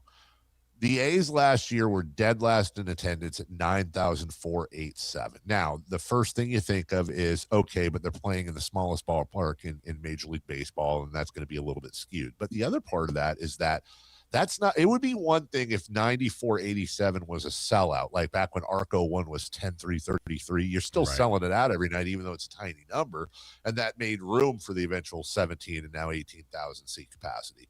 The A's did not sell out every game last year, and 94.87 is not a sellout. So does that worry you that we're talking about, can Sacramento average around 25,000 fans over a year, which would put them again 21st out of 30, but still I think no one's moving the team from Cleveland or Baltimore or Cincinnati. That's another 15,000 plus per game. What needs to happen for us to get there? Well, I would say this. I mean, first and foremost, there's a lot of circumstances going against the attendance here. You know, one being the team is from, I mean, you could argue it's a benefit that they're the Oakland A's or we're coming from Oakland. So it's a team but we know how ownership and how that was felt here. It's also the park. Like, I think if they built a brand new, we'll say 30,000 seat stadium, that's beautiful. It's got all the things that, you know, show off our city. I think a lot of people would be proud to go to that. And now would they be, hey, I'm going to a game or I'm going to a lot of games? That's the question. I don't know. But I think a lot of people still here would, if they had a team that was theirs, that was dedicated to Sacramento, was a Major League Baseball team, I think it would do well. I think that'd go a long way. I agree with you. I think how much of that, if we're trying to make up 15,000 people per night, which by the way is almost a sold out Golden One Center. It's not an insignificant amount, but you also have, the thing that stinks is like, you don't really have the East Bay to draw on, because I can't imagine there's too many people in the East Bay that are like, oh, well, maybe there's some A's fans that we don't hear from on social media. They're like, I'll watch them anywhere, and it's right there. And it actually takes me less time to get from West Sacramento. By the way, it's not Sacramento, it's West Sacramento, so you're even closer. It takes me less time to get from there to my house in Vallejo or Fairfield than it would for me to go to Oakland because of traffic. I don't know. Let's say that you're making up some there in the East Bay demographic. You're drawing from the 209 and then obviously the mighty 916 and the 530. So having stability and an identity is going to make up, I think, a really decent part of that 15,000 if that's available. But then, Chris, can we get the rest of the way there with decent ticket prices? Yeah, I don't see why not. Okay. All right. Yeah, I'm looking just as a comp too, Dave. Like, this is non-professional, but it's Sac State and football. I was looking at the football attendance from last year, for example. In the home games, they had 12-2, 13-2, 15,000, then a 20,000, a 16,000, and a 15,000. And that's for local college football. We know the sports. Yeah, we know the sports fans are there. The pushback on that, of course, is going to be, number one, that's 5 to 6 nights a year. Sure. Number two, it's on a weekend. Number three, it's on an evening mostly or daytime where you have the next day. I mean, the real struggle with baseball is we got off work at 5, picked up the kids at 5:30. We got to eat dinner. Then we got to get in the car. We got to go to the game that starts at 7 p.m. It's going to end around 9:30. We're home by 10:30. And then you got to go to school and work the next day. And by the way, it's Tuesday or Monday. And you've got 3 more nights of this. Baseball is just such a constant. Yeah. Now, your pushback on me would probably be that you're 100% right. Yes, Dave, but 80% of the season happens when school is out. And I mean, how is that honestly different than the Kings? Well, let's see. Well, you're bringing a family of 4. If you're doing the timing, like, hey, get out of work 5:30, games at 7. Got to get the family. That whole thing. It's the same idea. No, for sure. I'm the first thing I think of is it's half the games, but let's even that out. Sure, it's half the games. It's 41 versus 81. But let's even that out. 100% of basketball season happens during school. Yeah. I do think it makes a difference. I don't think it's hard for a season ticket holding family of 4 for baseball. I don't think it's hard for them to go to a Tuesday night game. I don't think it's hard for them to go to a Wednesday night game. I think it's hard for them to go to a Tuesday night followed by a Wednesday night followed by a Thursday night game. I think that's where you start getting. Exactly. I think that just gets a little tough on the schedule, but that's only part of the demo. I'm just trying to think of and this is where I'm really interested to see what the mayor thinks, which again, I will acknowledge that talking to Kevin McCarty about Sacramento being a viable sports city and bringing a baseball team here and building a stadium after all we went through with the Kings it's not lost on me how ironic that is. I think we could get there too, Jason, and I agree with you 100%. I don't think we'd have a problem finding an owner. I don't. I think that actually would be one of the easier things to do. Really? Because there's no yes, I don't think there's any shortage of people available that want to get into Major League sports. Because here's the thing I see a major clash with, where we're saying like we need affordable tickets, and we lost Dave. But we were talking earlier about affordable tickets. You're going to have to get someone to invest $5 billion for a team and then say like, hey. Right. Let's make these tickets affordable. So that I lose even more of the money that I spent. He's gone completely? Yeah. Okay. Yeah, I think he left because he knew I was going to make such a great point. Oh, you shook him to his core.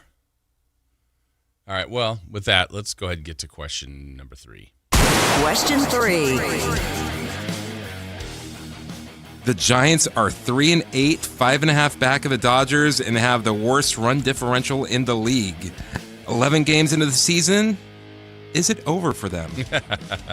Panic time. You wrote this, right? Yes, I totally did.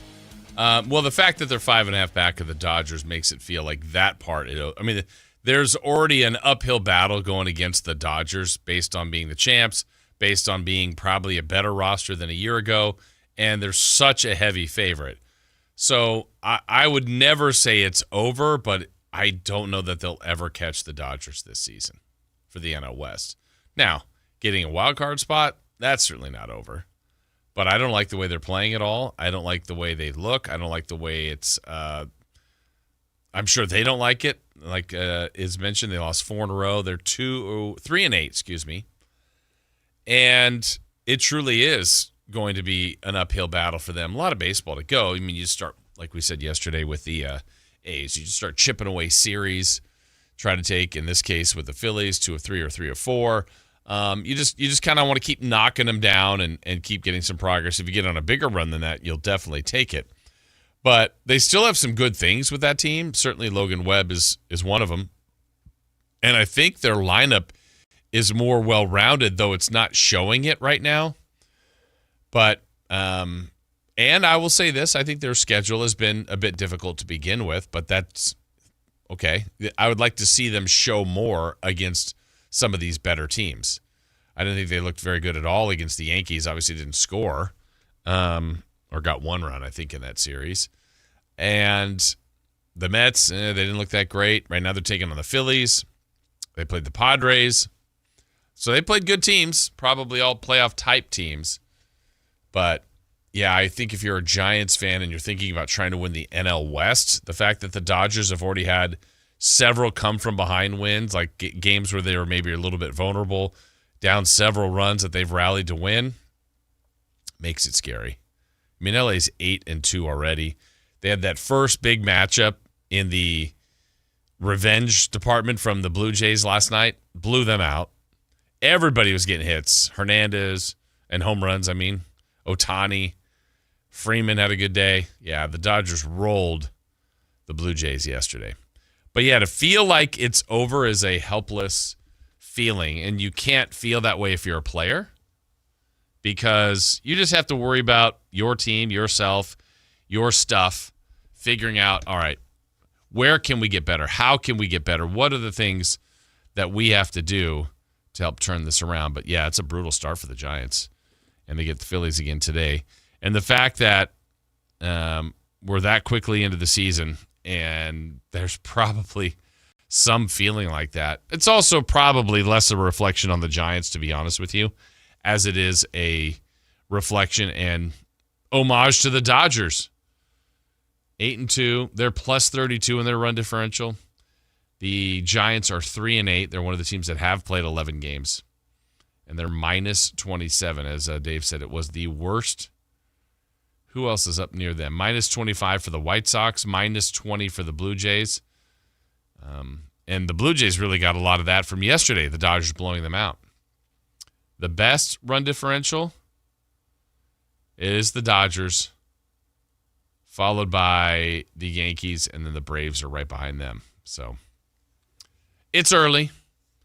It's very early in the baseball season. But to see your team, if you're a Giants fan, and they've had their share of home games already, but to be 3-8, 5.5 back, is today, I think today is the day that, is Logan Webb back on the mound today? Or did I just miss one of his starts? Yeah, it's not today. So he might have been, has he pitched more than twice so far? I thought he only had gone twice, but we'll see. We'll see what Logan Webb is able to do the next time he is out on the mound, because that, every time he's a slump breaker. He can get you kind of back in good graces. Oh, he has pitched 3 times. Excuse me. So he is 1-1, 2 quality starts. Got roughed up that first time against the Yankees, but he's been out there 3 times, and that's a good sign for Giants and Giants fans. All right, break time for us. Hopefully we get Dave back again. I know we've lost his connection a couple different times. But when we come back, we are going to talk a little bit about the surprising news in sports really yesterday. It's college basketball related and tied to the Sacramento Kings. Michael Malone is back, but not in the NBA.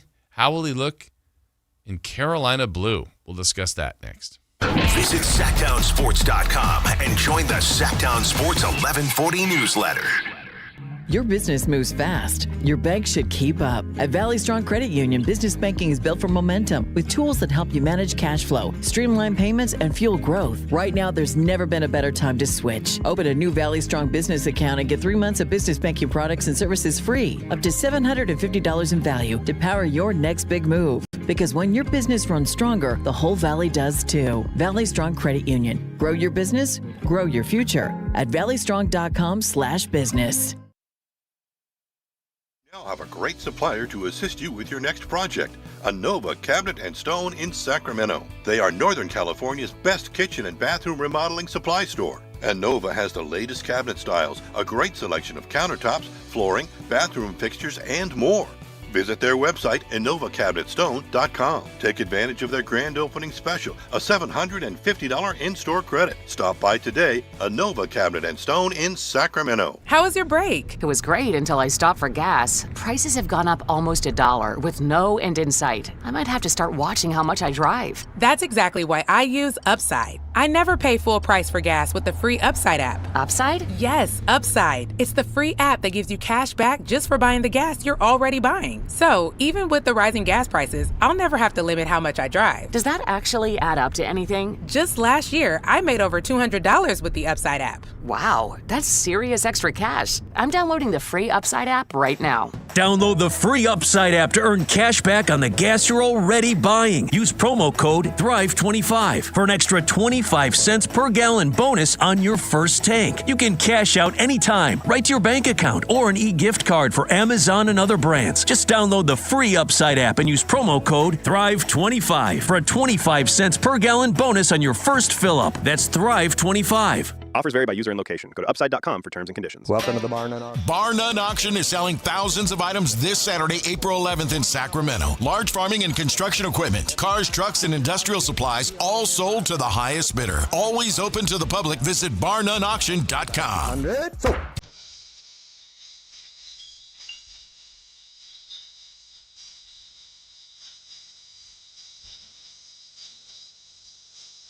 The only place in the morning to get your sports fix. Live and local. The Carmichael Dave Show with Jason Ross.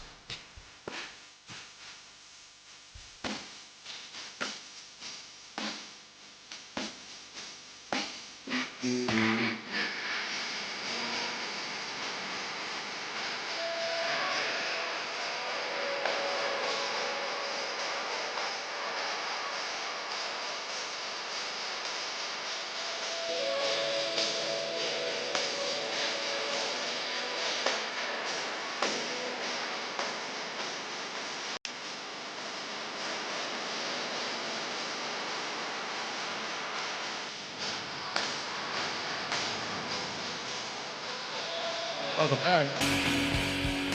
I think. Yeah.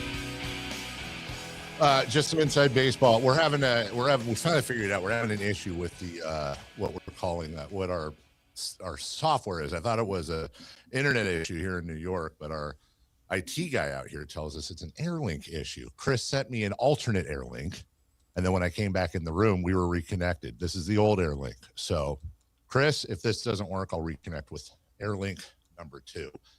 Chris was in the middle of making a really good point, Jason, I think, about baseball and us filling out those crowds. Was it a good point? Because it got cut off right there. I'm assuming it was a good point. Was scale of 1 to 10, was it a good point? Yeah, it was a good point. We thought it was such a good point that's what made you go away. Yeah, he kind of shut down my whole argument. He got me. Yeah. Michael Malone is coaching the University of North Carolina.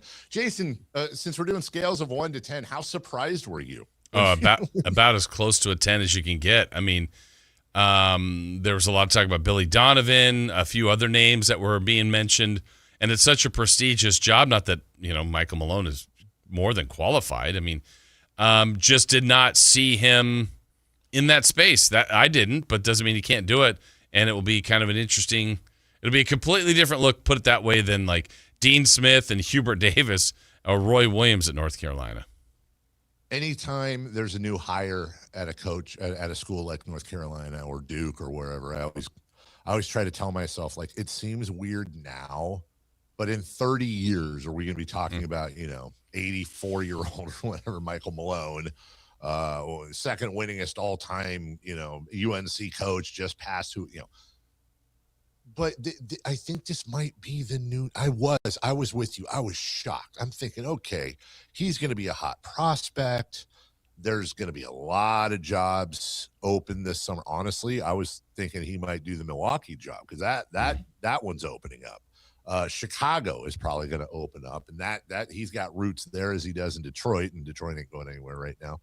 But it's not like Michael Malone's a coach that is going to need to spend some time on the bench before he's a recent NBA Finals winner, and on top of that, very highly thought of in the coaching community. His dad, Brendan Malone, is one of the all-time great coaches on the bench in the NBA. He obviously got excuse me. I'm allergic to this. Thank you. He obviously got a very good, I'm sure, financial package. So let's put that aside because whatever package he got with UNC, he's going to get, NBA, he's a $10 million a year coach, probably at minimum. So I don't think it was finances. Is it just one of those things where, and I'd love to ask him, where he just looked at it and went, you know what? I'm ready for a change. This is an all-time great school, and I think I can make it through to these kids. And also when I'm recruiting, I can say, yeah, I've coached Nikola Jokic. I've coached Jamal Murray. I've coached Aaron Gordon. I've coached DeMarcus Cousins. I've coached everyone, all kinds. And I can not only bring these guys to the school, but as John Calipari, we just talked about this not that long ago. It's no coincidence that Arkansas is competitive now again. And part of that is Coach Cal's very famous, sliding the paper across the desk. Here's what my guys have made total in the NBA. Here's my MVPs. Here's my all-stars. And you're like, dude, nobody can really match that resume right now. I think Michael Malone can go into some of these living rooms and say, yeah, I've been there. I've done that. And not only do I want to help you win a national championship at North Carolina, I'm going to help you, Caleb Wilson. I'm going to help you, Sam Perkins, Harrison Barnes, Michael Jordan, whoever's come through that way.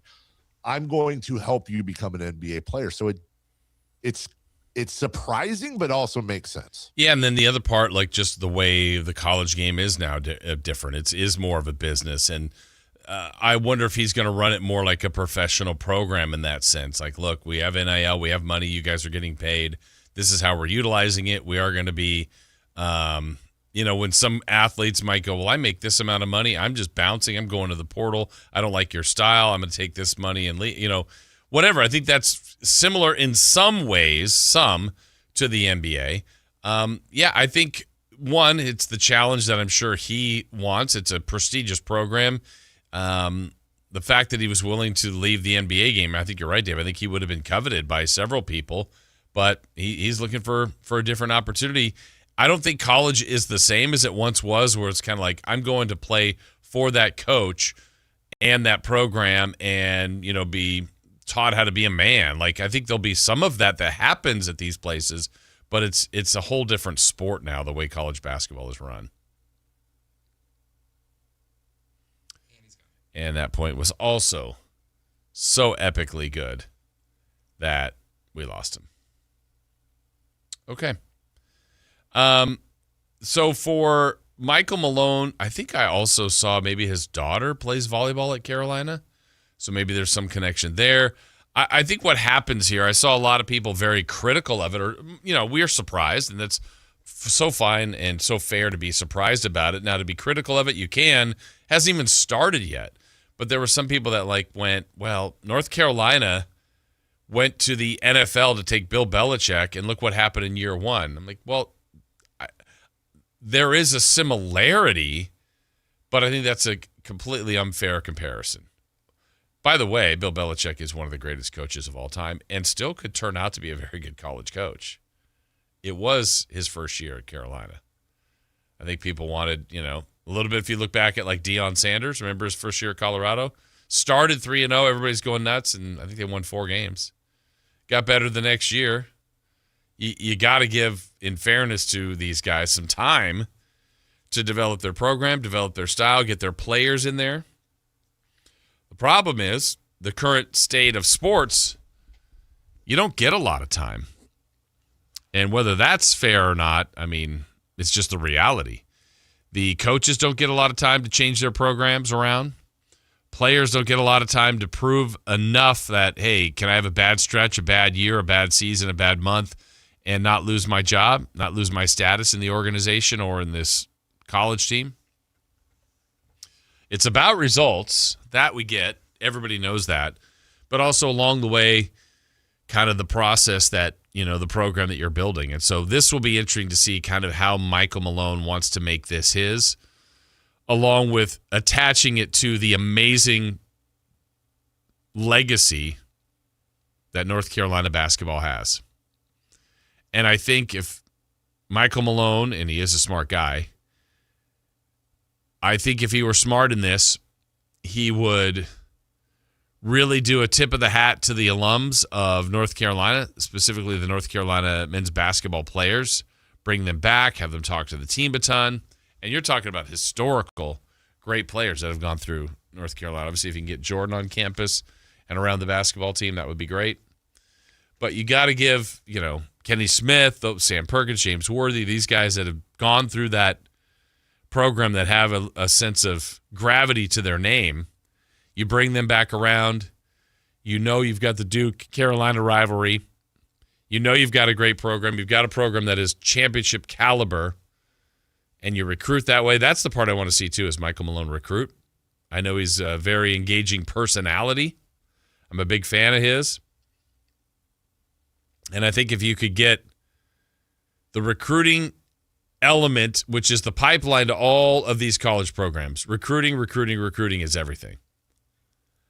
And if you get the players and then you get the buy-in and then you get them into your system, that's how you become successful.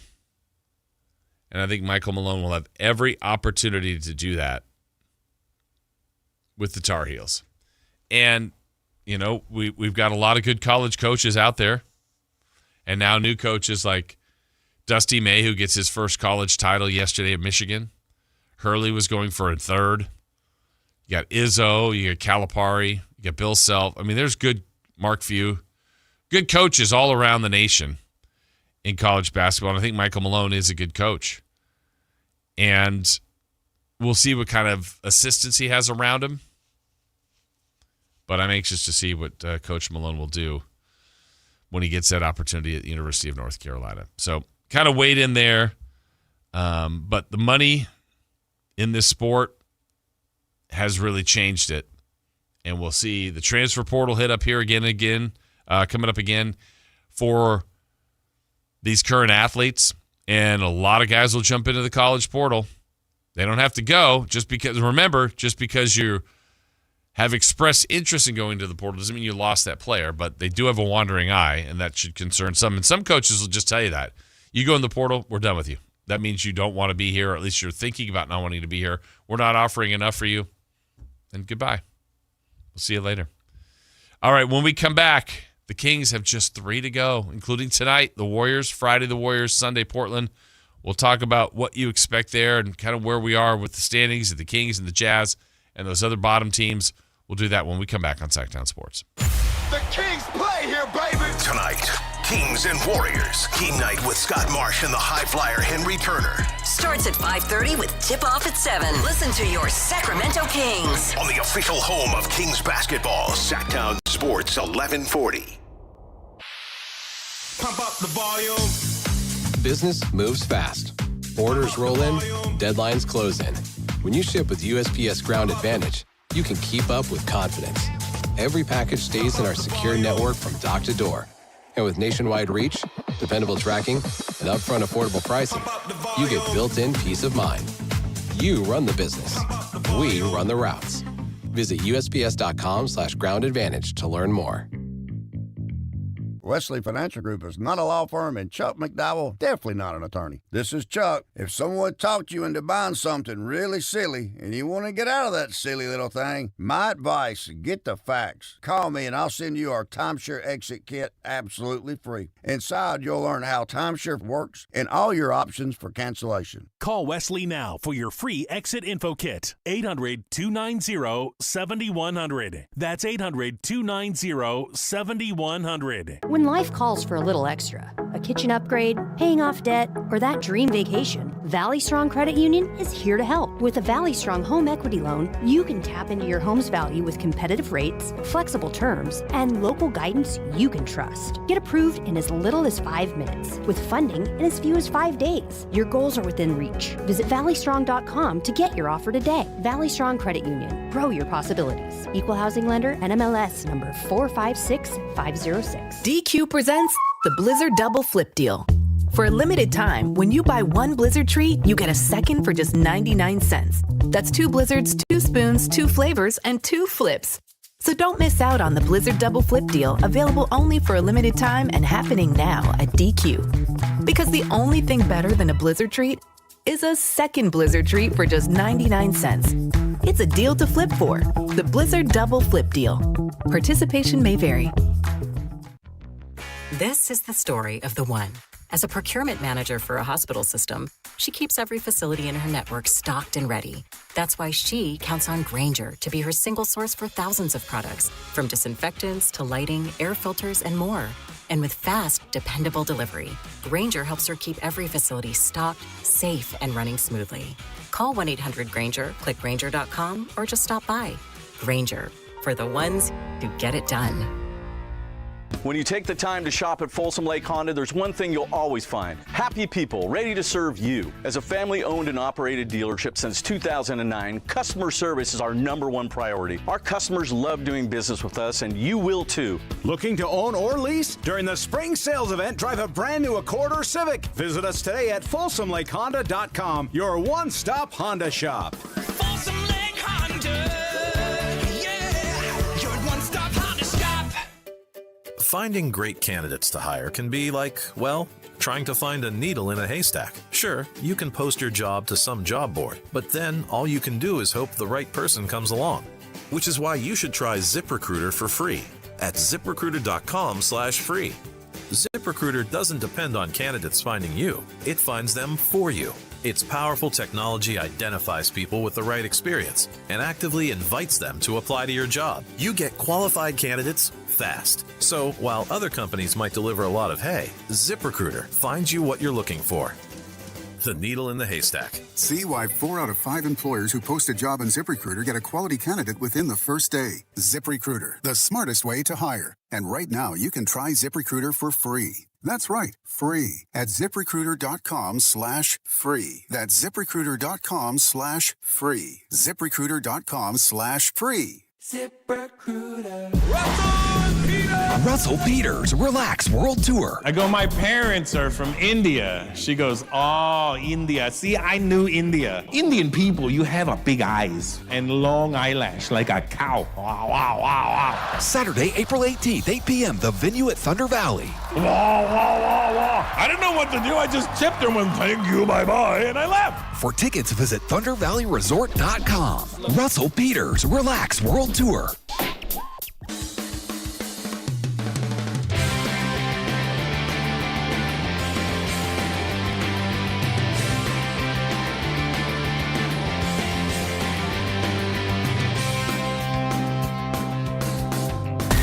Carmichael Dave. He has very good sources, and he just kind of tells it as it is and gets to the point. Jason Ross. He has a lot of pretty smart things to say. He's good at what he does. On Sactown Sports.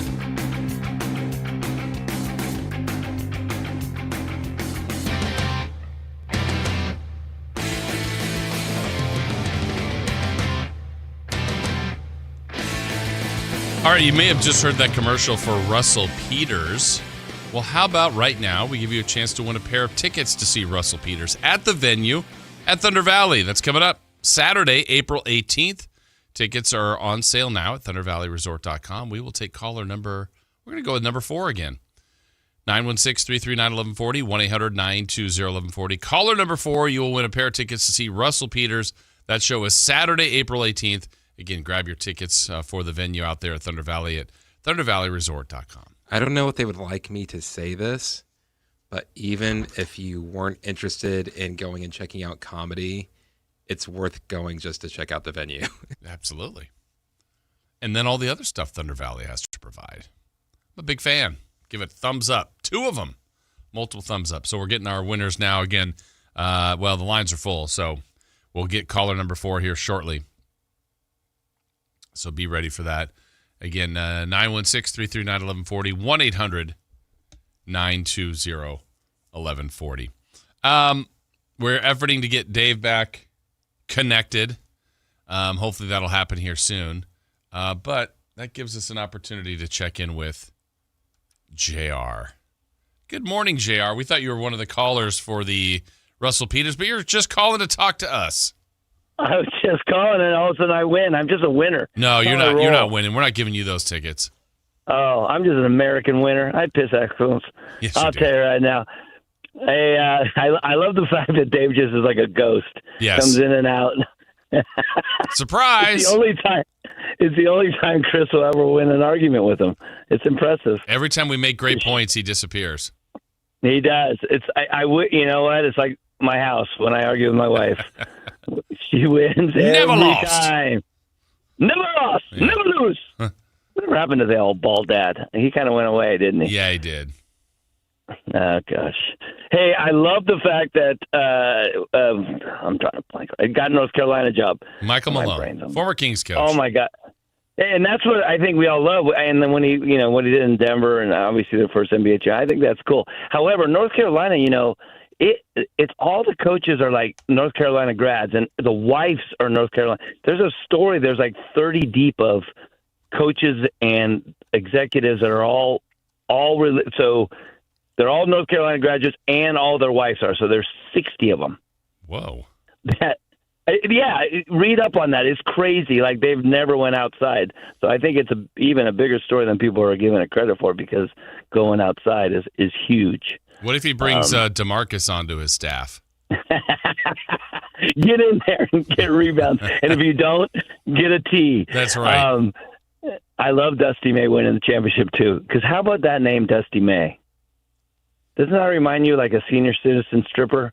That's who I think of when I think of Dusty May. That was my first thought, JR. I love you guys, or at least you, and not Jay, and not. I'm a mess this morning. I'll see you, Jay. Are you okay, Bye. JR? No, I'm not. I'm having a hard day. I'm not wearing my tie. I can't get my words out. Bye-bye. Bye. JR just self-policed himself. Hello, self-policed himself.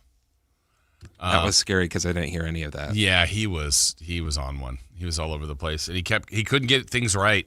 He was struggling. We're still efforting. We're working on a second air link for Dave. I think we might have him now. I'm like scared to even talk, dude. But yes. You hear me okay? Yeah. Brian, our good friend Brian may have, we'll see. Brian May? Like I said, what is Brian May up to these days? You said Brian may have, but I thought Brian May. Oh, I gotcha. We've been up and linked for a while now in the background. So we'll, it's just, it's got to be super fun for you, Jason, today. It is. That's the main source of my blood pressure right now, but it's working. Okay. So knock on wood. Who are you just referring to that was on one? JR. JR. Did he just call in? Yes, he did. He called you a ghost because you were coming in and out. You were disappearing when Chris and I made great points.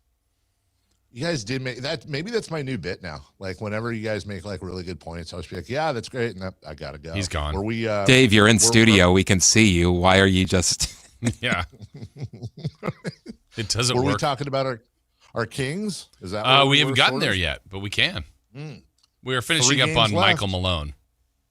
Yeah, so I didn't get a chance to hear, and apologies to everybody, I didn't get a chance to hear your tail end of the Michael Malone conversation, but I feel like it could be a good fit. Isn't that kind of where we landed? Yeah, I think, I'm anxious to see. It's a different day and age in college sports. I think he'll run it like a business, like an MBA business, almost like a professional outlook, and I think that's not a bad thing. That's kind of the way it is now. The fact that he wants the job and wanted the job surprised me probably more than anything, and I know he works hard. I know he loves coaching, so I don't know why he wouldn't have some form of success there. I think he'll be good.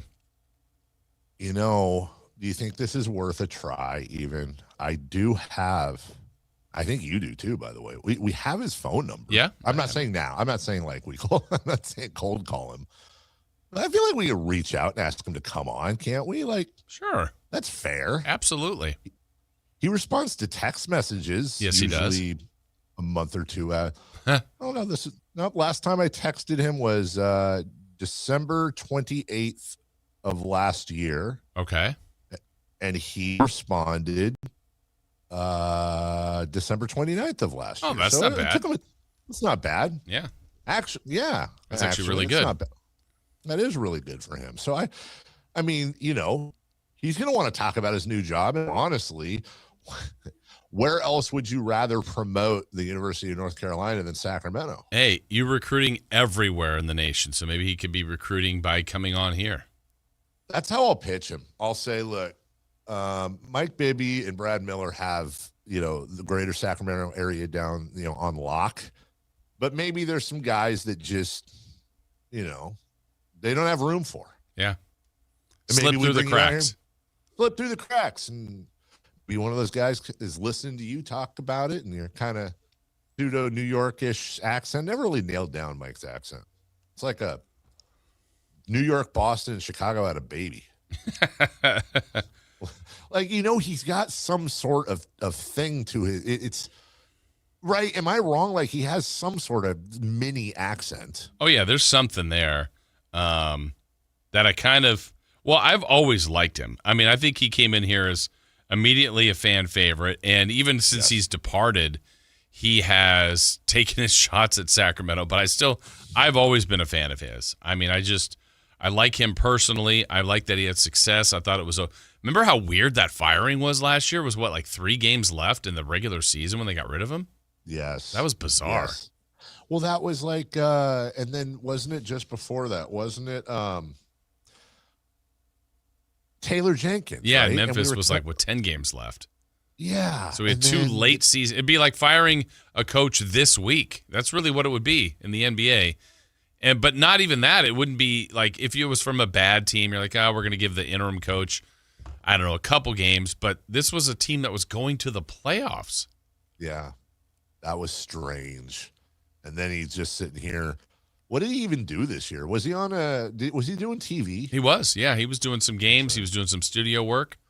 Yeah, he did a good job too. He was good in studio. Good personality. And Chris, I want to ask you this, and I'm not trying to set you up. I'm like legit. I'm not doing a bit. I legitimately want to ask you because I want to see if we're on the same page with Mike Malone. It feels like the difference. So here's the start of this corollary. Then we'll take a break. Michael Malone was fired. He left Sacramento not by choice, via the Sacramento Kings, and since he's left Sacramento, he's made multiple comments criticizing the organization one way or the other. Tyrese Halliburton left Sacramento, not by choice. Since he left, he has criticized and spoken about Sacramento. Now, I know Tyrese Halliburton's comments have annoyed you.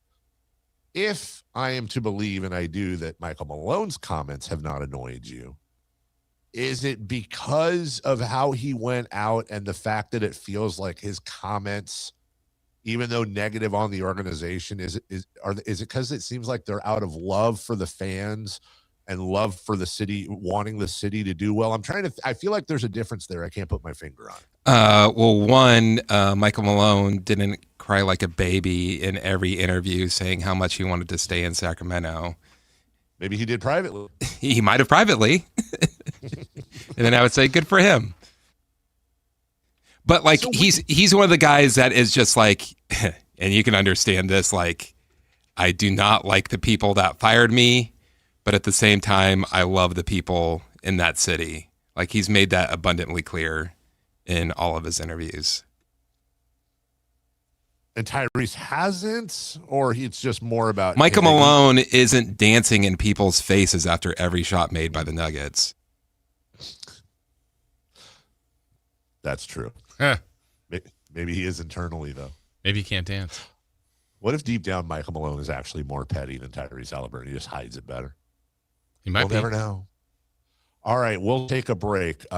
So far, so good, and I don't want to jinx it, so I'm not touching anything. When we come back, let's get to this Kings thing, Jason Ross, if you want. Maybe we'll touch a little bit on Michigan at some point. But let's 3 games left for both the Kings and Utah, who are currently tied right now in the tanky position, if you will. I'm looking down the list. Would this be a good segment also to do a little mock draft as well? Sure. We'll take okay, I didn't see that later, so we can do that. And then we'll look at the schedules. We'll look at each one and see how we think this all plays out. We'll also remind you of the tiebreaker as well. It's Carmichael Dave, usually. Jason Ross and Christopher Laud. We're right back after this. Francisco 49ers play on Sactown Sports 1140. Touchdown 49ers! Every game on your #1 sports station. Don't miss the action on your local sports leader. Sactown Sports 1140. This is the story of the one. As a safety manager at a manufacturing plant, he does everything he can to keep his coworkers safe. From finding ways to reduce risks to keeping safety supplies in stock. And for that, he relies on Grainger. Grainger offers a broad range of quality products and next-day delivery, so he can always play it safe. Call 1-800-GRAINGER, click Grainger.com, or just stop by. Grainger, for the ones who get it done. On top of home and auto, Progressive protects your boat, RV, and motorcycle so you can explore the unknown. Actually, we just take the RV to the same campground every year. Well, maybe you can catch your own dinner on your boat. Oh, we can actually get pizza delivered there from this brick oven place we love. Will you at least try a new topping? Honestly, probably not. We kind of have a go-to order. Fine. Just bundle home or auto insurance with your outdoor vehicles with Progressive and stay protected when you go, I guess, where you've gone before. Progressive Casualty Insurance Company and Affiliates. Not available in all states or situations. When your check engine light comes on, do you see a repair bill or do you see peace of mind? For 20 years, CarShield's been the name America trusts to help keep you on the road. While other companies stop covering you when your car gets older, CarShield offers protection plans up to 200,000 miles. With over $1 billion in claims paid, we don't just promise protection, we deliver it. Don't let a breakdown break your budget. Get the flexible month-to-month coverage you deserve. Go to carshield.com. That's carshield.com today. Capital Casino is conveniently located in downtown, 411 16th Street, and has been a part of the greater Sacramento area for over 20 years. They offer the best variety of games in the region in a safe and friendly environment, and there's plenty of parking, all well lit and monitored by security. Come have a great meal at the cafe and restaurant inside. Capital Casino has the best food, the best service, and the best action. But please always remember to gamble responsibly. 1-800-GAMBLER. Welcome to the Bar None Auction. Bar None Auction is selling thousands of items this Saturday, April 11th in Sacramento. Large farming and construction equipment, cars, trucks, and industrial supplies, all sold to the highest bidder. Always open to the public. Visit barnoneauction.com.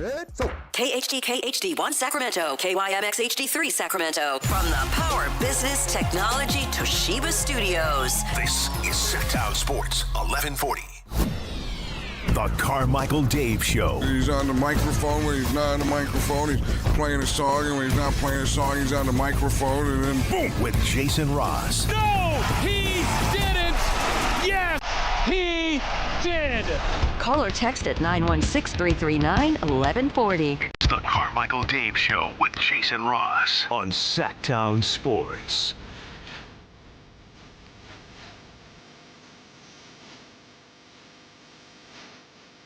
Welcome back.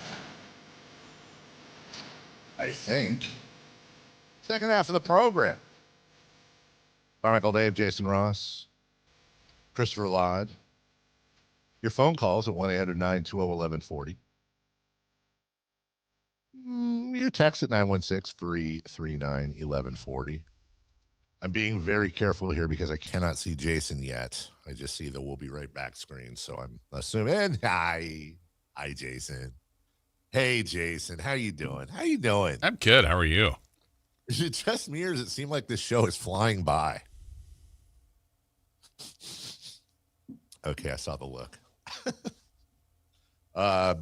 Big finish to the season for the Sacramento Kings. Let's take a look at it, because right now, Jason, the Kings and the Jazz are tied for what is it? Is it the fourth spot, the fifth spot? What the hell are we? Well, fourth and fifth, but yeah. Fourth and fifth, yeah.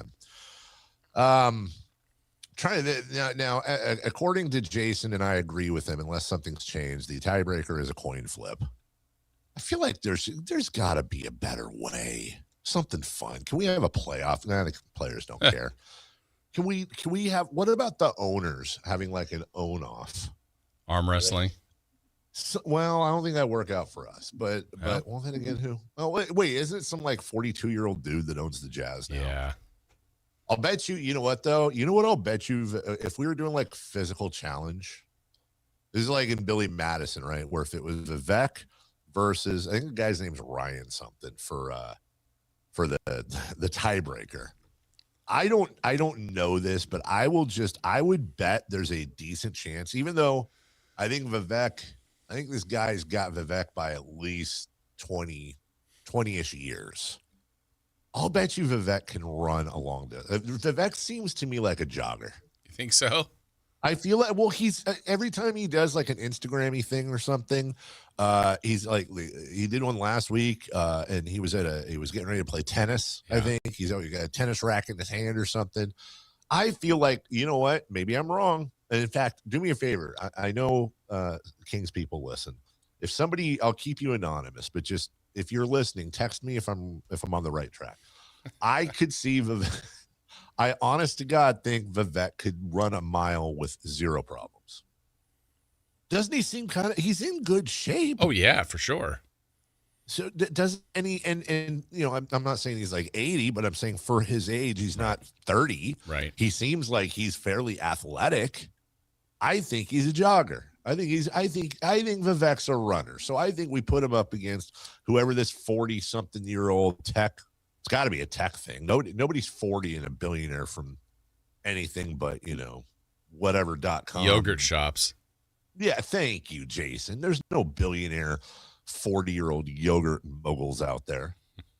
So whoever this kid is, who's probably sitting around drinking beer and smoking weed, as owning the Jazz, of course that tracks. I think that's what I would choose. I would choose, if it's going to be a physical challenge, I say, you know what, whoever can run the most. Well, what if I told you the coin flip was going to be a win? Then screw that. Yeah, then let's do the coin flip. Yeah, last year Kings were in a coin flip with Atlanta because they both were 40 and 42. We had a coin flip with the Bulls and the Mavericks, which ends up being a big coin flip because obviously Dallas got to a spot that ended up winning them the lottery, and then we had a coin flip between Phoenix and Portland. So all six of those teams were tied in different spots in the standings. God, if we had just did we win that coin flip with Dallas? Or with the Bulls? I'm sorry, with the Hawks, I believe we did. Yeah, we did because the Hawks went into pre-draft 14th. Kings went in 13th. Kings got the 13th pick, and remember they had to give it to Atlanta anyway for the Herter trade. Yeah, what's up with that, Atlanta? You already had a pick. Yeah, greedy. Greedy Hawks. Okay, so we got 3 games left on either side. The Sacramento Kings have a home and home with Golden State, and then they're at Portland. Don't they all 3 have something to play for? Am I wrong here? Well, the Warriors can't move their position, really. Okay. I guess not. Yeah, the odds are really low. They're going to be most likely the 10, the last play-in team, and have to go on the road. Okay. The Blazers do, and it's the final game, so you just never know how that will go. But so also, just one other follow-up because you were gone yesterday. There was a lot of pushback on that Kings come from behind win on Friday against New Orleans. I'm sure you had a thought on that 17-point rally comeback to tie now the Jazz. I did. It pissed me off, but not for the reason you think, or you might think. I actually got into some of our.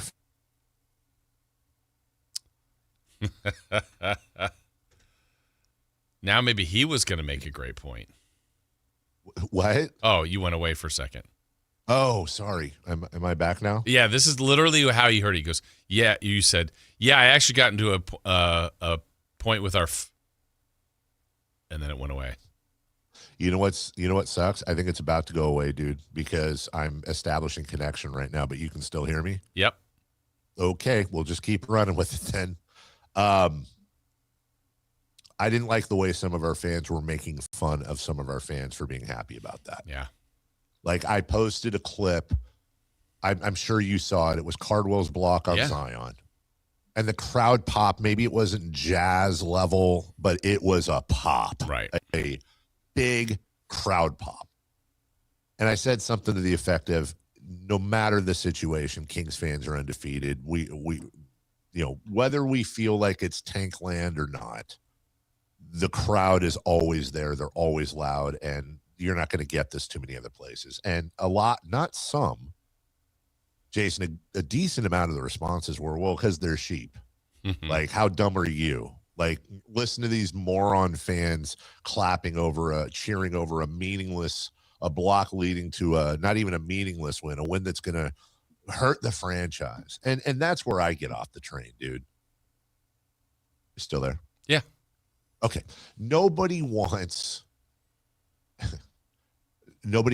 the tanking more than we do. Nobody understands the stakes more than we do. And I've been on this bandwagon a long, long time with the being the tank commander and all that crap. But don't you dare go after fans for being happy that the team wins. Yeah. I can disagree with you. I can say this is how I feel and I'm not happy about it. But when you have fans that are not everybody fans like you guys, number one. And number two, yes, we don't know. Yes, when it comes to the lottery, we can control our floor. Yes, numerically wins do nothing for us right now. They can only hurt us. But also, it doesn't guarantee we're not going to be successful. What I don't like is when people say, I know, or this is a fact. Right. Nothing is a fact when it comes to the lottery, and nothing is a fact when it comes to the draft. So when I've got people at home sitting on their couches on social media making fun of fans that paid to get in, brought their families or friends, and are watching a meaningless crap game in a meaningless crap season, and they get one of the few moments of joy they get all year, and they're doing what fans should do, which is cheering for their home team, and somebody wants to make fun of them for that. That's not a fan to me, dude. That's you've got something going on mentally that you need to figure out. Don't do that. Don't. Yeah. So that was honestly, Jason, that was my take. That actually upset me. And I'm all for it, man. You want to cheer for that? You damn right you should cheer for that. Good for you and good for Dylan Cardwell. Yeah, I think I had two thoughts on this one yesterday. The first one being, yes, that if we're all kind of looking to the future anyway, and in the future, I think to some is, hey, let's win the lottery, get that top pick. That player is going to help transform the team. That's fine. That's all. That's a good belief and a good target and a good desire to want that to have happen. But even with that player, some of these existing players are going to have to be a part of that puzzle. And in that game specifically, Doug Christie took out DeMar DeRozan, I want to say with like 10 minutes to go, and it was all the young guys that were helping to lead the comeback. So they're going to be a part of whatever this rebuild is, and so they have to have some of these success. They have to have some of these moments where they fail or succeed or come up with big plays. And again, it gets back to the difference between social media and the fans at the game. The fans at the game thoroughly love that. I mean, they were all over it. They loved the beam. They loved that whole thing happening. And yeah, one more win could have hurt some of their future. It could. I mean, that's a fact. It could. But I feel like we're in a dangerous spot on the divide here of the fans, Dave, where I know people want them to win a championship. I want them to win a championship, and everything should be directed towards trying to do that. But even along the way, we have to. I mean, I think we have to enjoy the little things, the journey, the mini successes, the tiny victories, and maybe not as much this year, but I'm thinking back to the first Beam Team year, how much fun that was. It was the come up. Everybody was excited, and we were hoping that was the start of something, and it turns out it was just kind of a one-year blip. But if we didn't enjoy that, like if everything always has to end up as a championship, I just don't think you ever enjoy the ride. And I think that's a dangerous way to, I mean, for me, I think you got to enjoy all of this. When it's good, when it's bad, when it's ugly, it's painful, but that's kind of what you choose when you become a fan of a team. You're 100,000 trillion billion% right, Jason. You do. You do have to enjoy the route. The problem is not everybody knows what the destination is. Yeah. I was just looking this up because I wanted to underline your point. Can I take you back to 1984, 1985 real quick? Sure. Okay. The Chicago Bulls went 38-44 that year. 38-44. They went 9-9 the following year and 40-42 the next year. Now, I'll tell you right now, from an NBA standpoint, I can promise you that every single Chicago Bulls fan over 30, 40 years old, if you said, hey, what if we could snap our fingers and take you back to Michael Jordan's rookie year? Would you take that? Would you take those 3 years at or under 500? Would you take the whole journey? And they'd be like, are you absolutely kidding me? Of course, because we're about to enjoy the greatest modern basketball dynasty of all time. Of course we're going to do it. I'm not trying to say that Dylan Cardwell or Nate Clifford or Max Reno or Michael Jordan or anything in the same vicinity, but we do not know. Right. I applaud the organization, and I've been as hard on them as anyone through the years, but I think I've always been fair. I've either been fair or mistaken. I've never been purposely unfair to this team. And I really, in this year of crapola, I really applaud them for what I believe for the first time in my, well, the first time in franchise history, because I've been a fan since 85. This is an absolute directed rebuild. They have been disciplined for the most part in the sense of we're gathering draft picks. We're not taking on more salary. If we are taking on anything, it's within the 2-year window of this year and next year. I would again caution everybody, and we're sitting here in April. We haven't even started the offseason yet, that it is all but a certainty that this is going to be a bad team again next year. that they're going to be better, I think. But you've got year 2 of, again, probably Zach LaVine, Domantas Sabonis. I don't know what's going on with DeRozan, Monk, and I'm sorry to put Malik in there, but I'm just talking your bigger contracts. It is nearly impossible for me to believe that this team will be a top 10 team in payroll next year, but as of right now, they're top 5 if everything stays the same. You and I both know for absolutely a fact that there are a number of big contracts on this team that would have already been gone if there was some sort of an audience for it, if there was some sort of a receiver for it. Zach is going to be the most difficult. Domantas Sabonis probably second most difficult, and then on the list. I do believe Sabonis will be gone before next season. I think the offseason will come around, and there's going to be more suitors and teams doing this and that. So we're just beginning this process. We're just beginning the process. And guess what? Next year, there's going to be some wins. And if the young guys continue to show up and play hard and play the game the right way and do things like Dylan. By the way, have we ever stopped Zion Williamson from driving to the basket ever since he's been in the league? I don't remember it once. That's the other part. You know, at the most crucial point of the game, the best player on the floor with a purpose attacks the basket, and a rookie with undrafted rookie with 5 fouls swats it off the glass. How are you not excited for that play? Because odds are you're probably not. I mean, the truth to be told, you're probably not watching the game. You're probably looking at it on social media.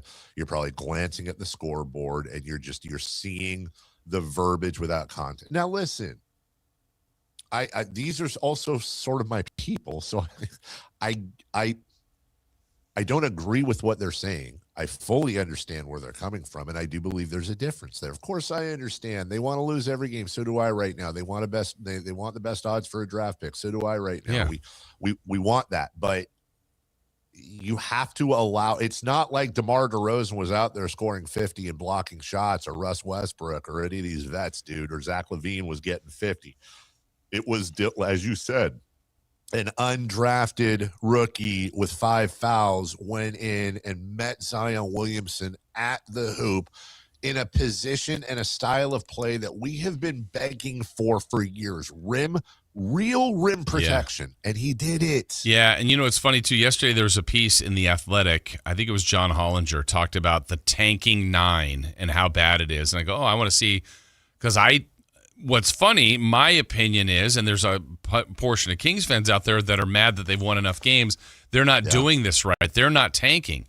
And Hollinger had them in as a group that was tanking. And I thought, man, I would not label the Kings as a team that's doing whatever you deem as the traditional tanking. Now, they've lost plenty. They just haven't been good, and they've had a ton of injuries. But what's funny is we got a fan base here that is mad at them for winning too much, where I would deem that's not tanking. And you have people writing about them nationally, like, yeah, they're just lumped into the group with the Wizards and the Jazz and the others. They're at the bottom of the standings, but I don't think they're doing it what those teams are doing. No, and honestly, and I like a lot of Hollinger stuff, but Hollinger tends to be lazy with some of his takes, especially out here, I think. And I've seen this before. It's a lazy take. The Kings are not tanking. There's a difference. There's tanking, which is what Indiana is doing. There's tanking, which is what the Wizards are doing. There's tanking, and that is what Brooklyn is doing. They are purposely doing things to prevent themselves from winning basketball games. And then there's the Kings, who are just bad with like a little bit of like, if tanking was the cologne, they kind of sprayed it above them and walked through it a little bit just to get a scent of it. Whereas those other 3 teams I mentioned, it's like they're 22 years old and going out to the club, like your buddy had cool water that he just douched himself in when you were growing up. That's the other teams. The Kings, I'm not gonna lie, dude. Like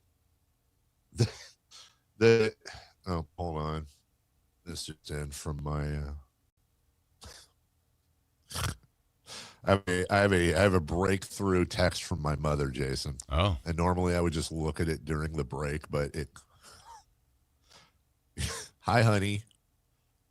Your new hairdo makes you look like you're going bald. You should comb it towards the front to hide your receding hairline. I love you anyway, but it would look better for TV. When will you be home? Love, Mom. Thanks, Hey, Mom, first off, I don't have a receding hairline. I have Dad's hairline with the wings. I've had this since I was freaking 9. Secondly, it's the angle. It's the angle. My mother always wanted me to grow my hair out, like long. So this is an ongoing argument. But now, thanks, Mom. Now I'm going to rest of the show. And by the way, Jason, what's wrong with not having hair? I don't know. Can't relate. You were like, was that weird? Because it was like, if you respond a certain way, you're arguing with my mom. Yes. I put you in a tough spot. Thanks, Mom. Back to what we were talking about. The Kings aren't tanking. They're just, it's the scent of a tank. It's like the scent of a woman. The scent of it. Did Zach LaVine, if the Kings were challenging for the playoffs, would Zach LaVine and Keegan Murray and Domantas Sabonis and Malik Monk and Russell Westbrook and would they all have missed this amount of games? I feel like no, maybe. They've been really good at it because who on that list are you gonna be like, oh, they could have played? Like they all had surgeries. Right. A couple were season in it. Like Sabonis was on crutches. Like he can't play. And I'm not trying to use Sabonis as the direct example because maybe like legit he couldn't play. But like remember, actually it was the Bean team year, right? Yeah. Like didn't he have like a shredded thumb or something? Oh yeah, it was really bad. Missed one game though. There was like he was on the edge. Like if he has surgery, he's going to miss a couple months. If he doesn't, can he play through it? And he played through it and had an awesome year, obviously. So like I'm not saying any Kings are faking injuries. I'm certainly not saying the organization is like making up their injuries. What I'm saying is I wonder how many of those games lost are like those 3 year ago Sabonis games where, well, if we needed them to play, they could, but we don't. So why don't you go get surgery and, play some video games? Right. So as far as Utah goes, I don't know, man. Utah is looking at 3 more left at New Orleans, home Memphis, at the Lakers. Now, by record, okay, there's some possible. Yeah, there's a possible win in there, but don't you just kind of get the feeling they're not? Their last thing Danny Ainge is going to do is win one of those last 3. Yeah, my gut is what's telling me about their internal talks amongst an organization is, look, they didn't really want to win anymore. They probably had resigned the fact that they were going to be 5th. And here come the Kings that have won a few more games than maybe Utah expected. And now they're in a tie. So maybe if Utah is thinking, hey, now we have even more incentive to lose the rest. Sacramento seems to be playing hard enough to, these younger guys are putting them in a spot to win some of these games. Maybe they win one more. And we go in pre-lottery at 4. The Kings go in pre-lottery at 5, and they take their chances from that. Because Utah's the team that was number 1 last year. Worst record. They're thinking Cooper Flag, and the difference between Cooper Flag and Ace Bailey as of now is very significant. We got to give Ace Bailey more time, but I would say Cooper Flag has a incredible lead on that right now. Why do we have to give Ace Bailey more time when Cooper Flag's like 12 years old? I say no. I just mean for him to see if he figures it out. But what a difference, though, right? That's where you talk about, okay, that's a substantial difference as of this year, 1st through 5th pick. But this year coming up, allegedly, it's a really 7, 8, 9, 10 deep draft. So we'll see. We'll see how that goes. Which is a tougher postseason conversation for you? MVP or Rookie of the Year?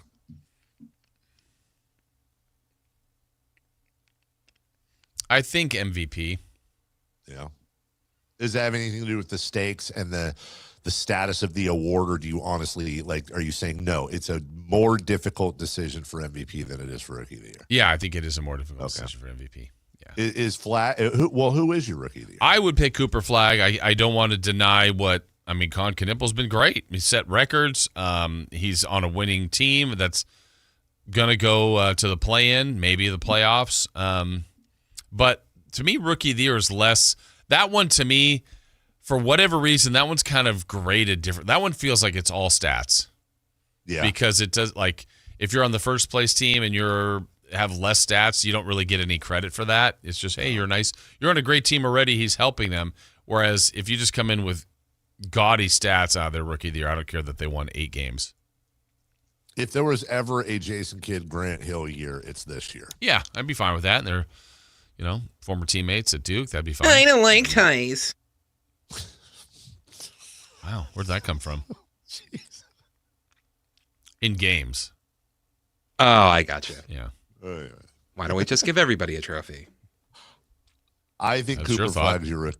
I think Cooper Flagg's your rookie of the year. I do. Yeah. But every once in a while I'll read a think piece or I'll see some numbers on Concanipple and I go, ooh. Like, let's put it this way. I won't hate either choice. I will hate the MVP, probably. Yeah. Well, rookie of the year is Maxime right now. Let's go. I mean, he's a rookie of the year in my heart. Yeah.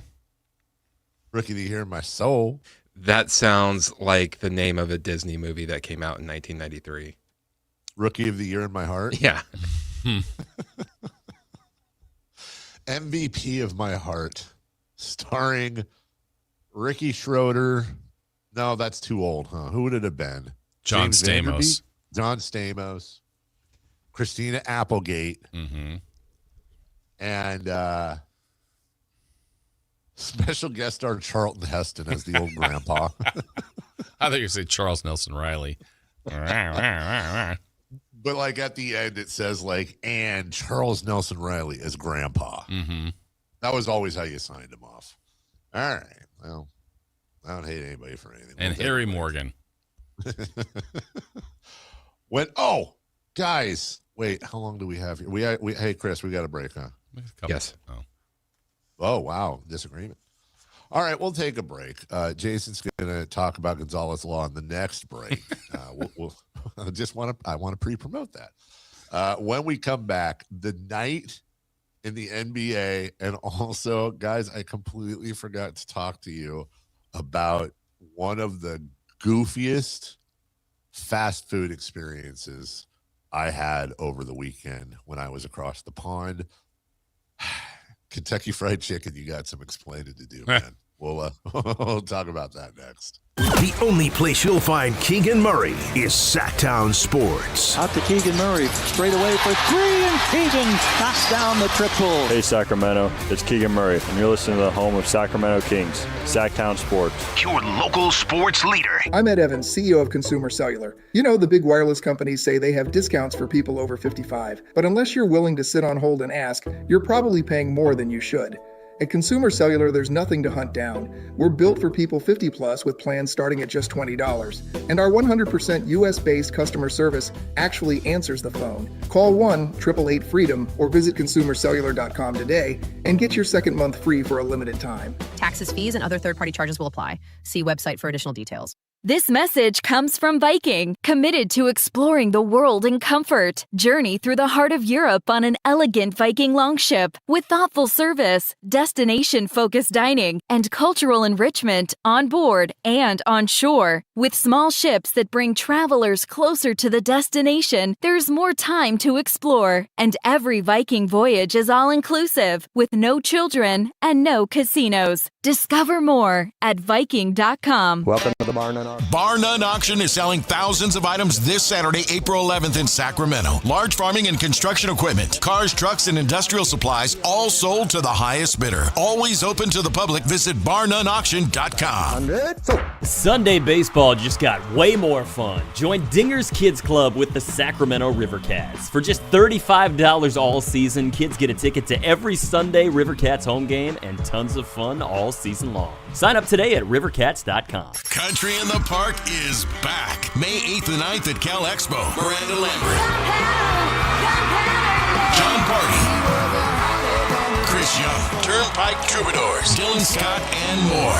Line dancing, live DJs, mechanical bulls, huge festival area, and food trucks. Tickets start at only $68.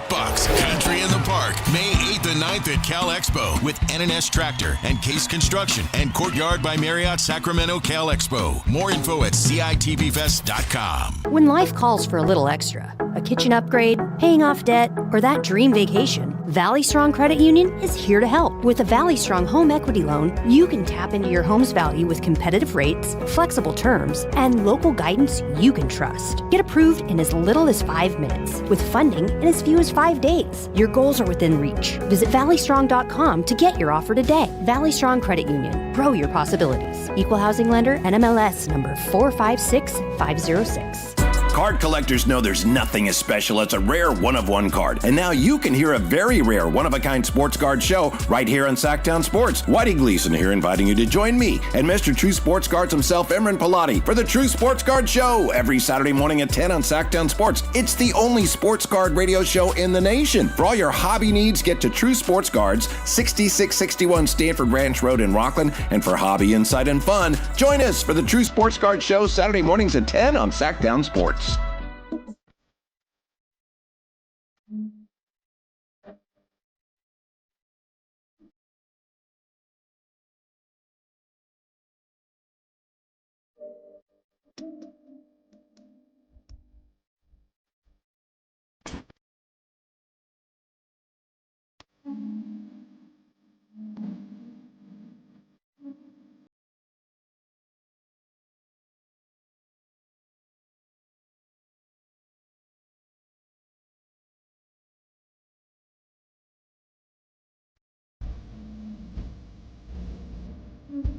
The Carmichael Dave Show with Jason Ross. Call or text at 916-339-1140. On Sactown Sports.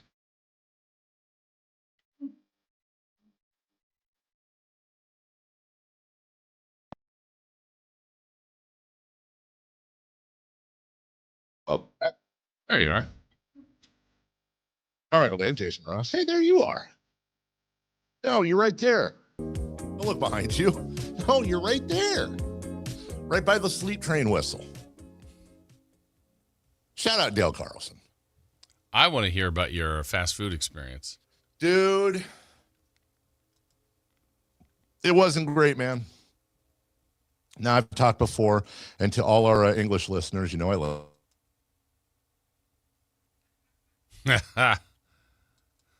He gone. Do you see him at all, Chris? Now he's gone. Okay. And to all our English listeners, they pulled the cord on him. I bet he was going to talk about how good the Indian food was last night. Oh, okay. Okay. Well, we will effort to get Dave back. It's been intermittent, to say the least, today. But I'm anxious to hear this story. I want to know what his Kentucky Fried Chicken experience was. Didn't you say you had, when you were in Europe, Chris, you had fast food from different places? Only one I had was KFC. And? It is like 1,000 times better than ours. Oh, it was better? Yeah. What made it better? It tasted like real chicken. The herbs and spices were on point. When was the last time you had KFC?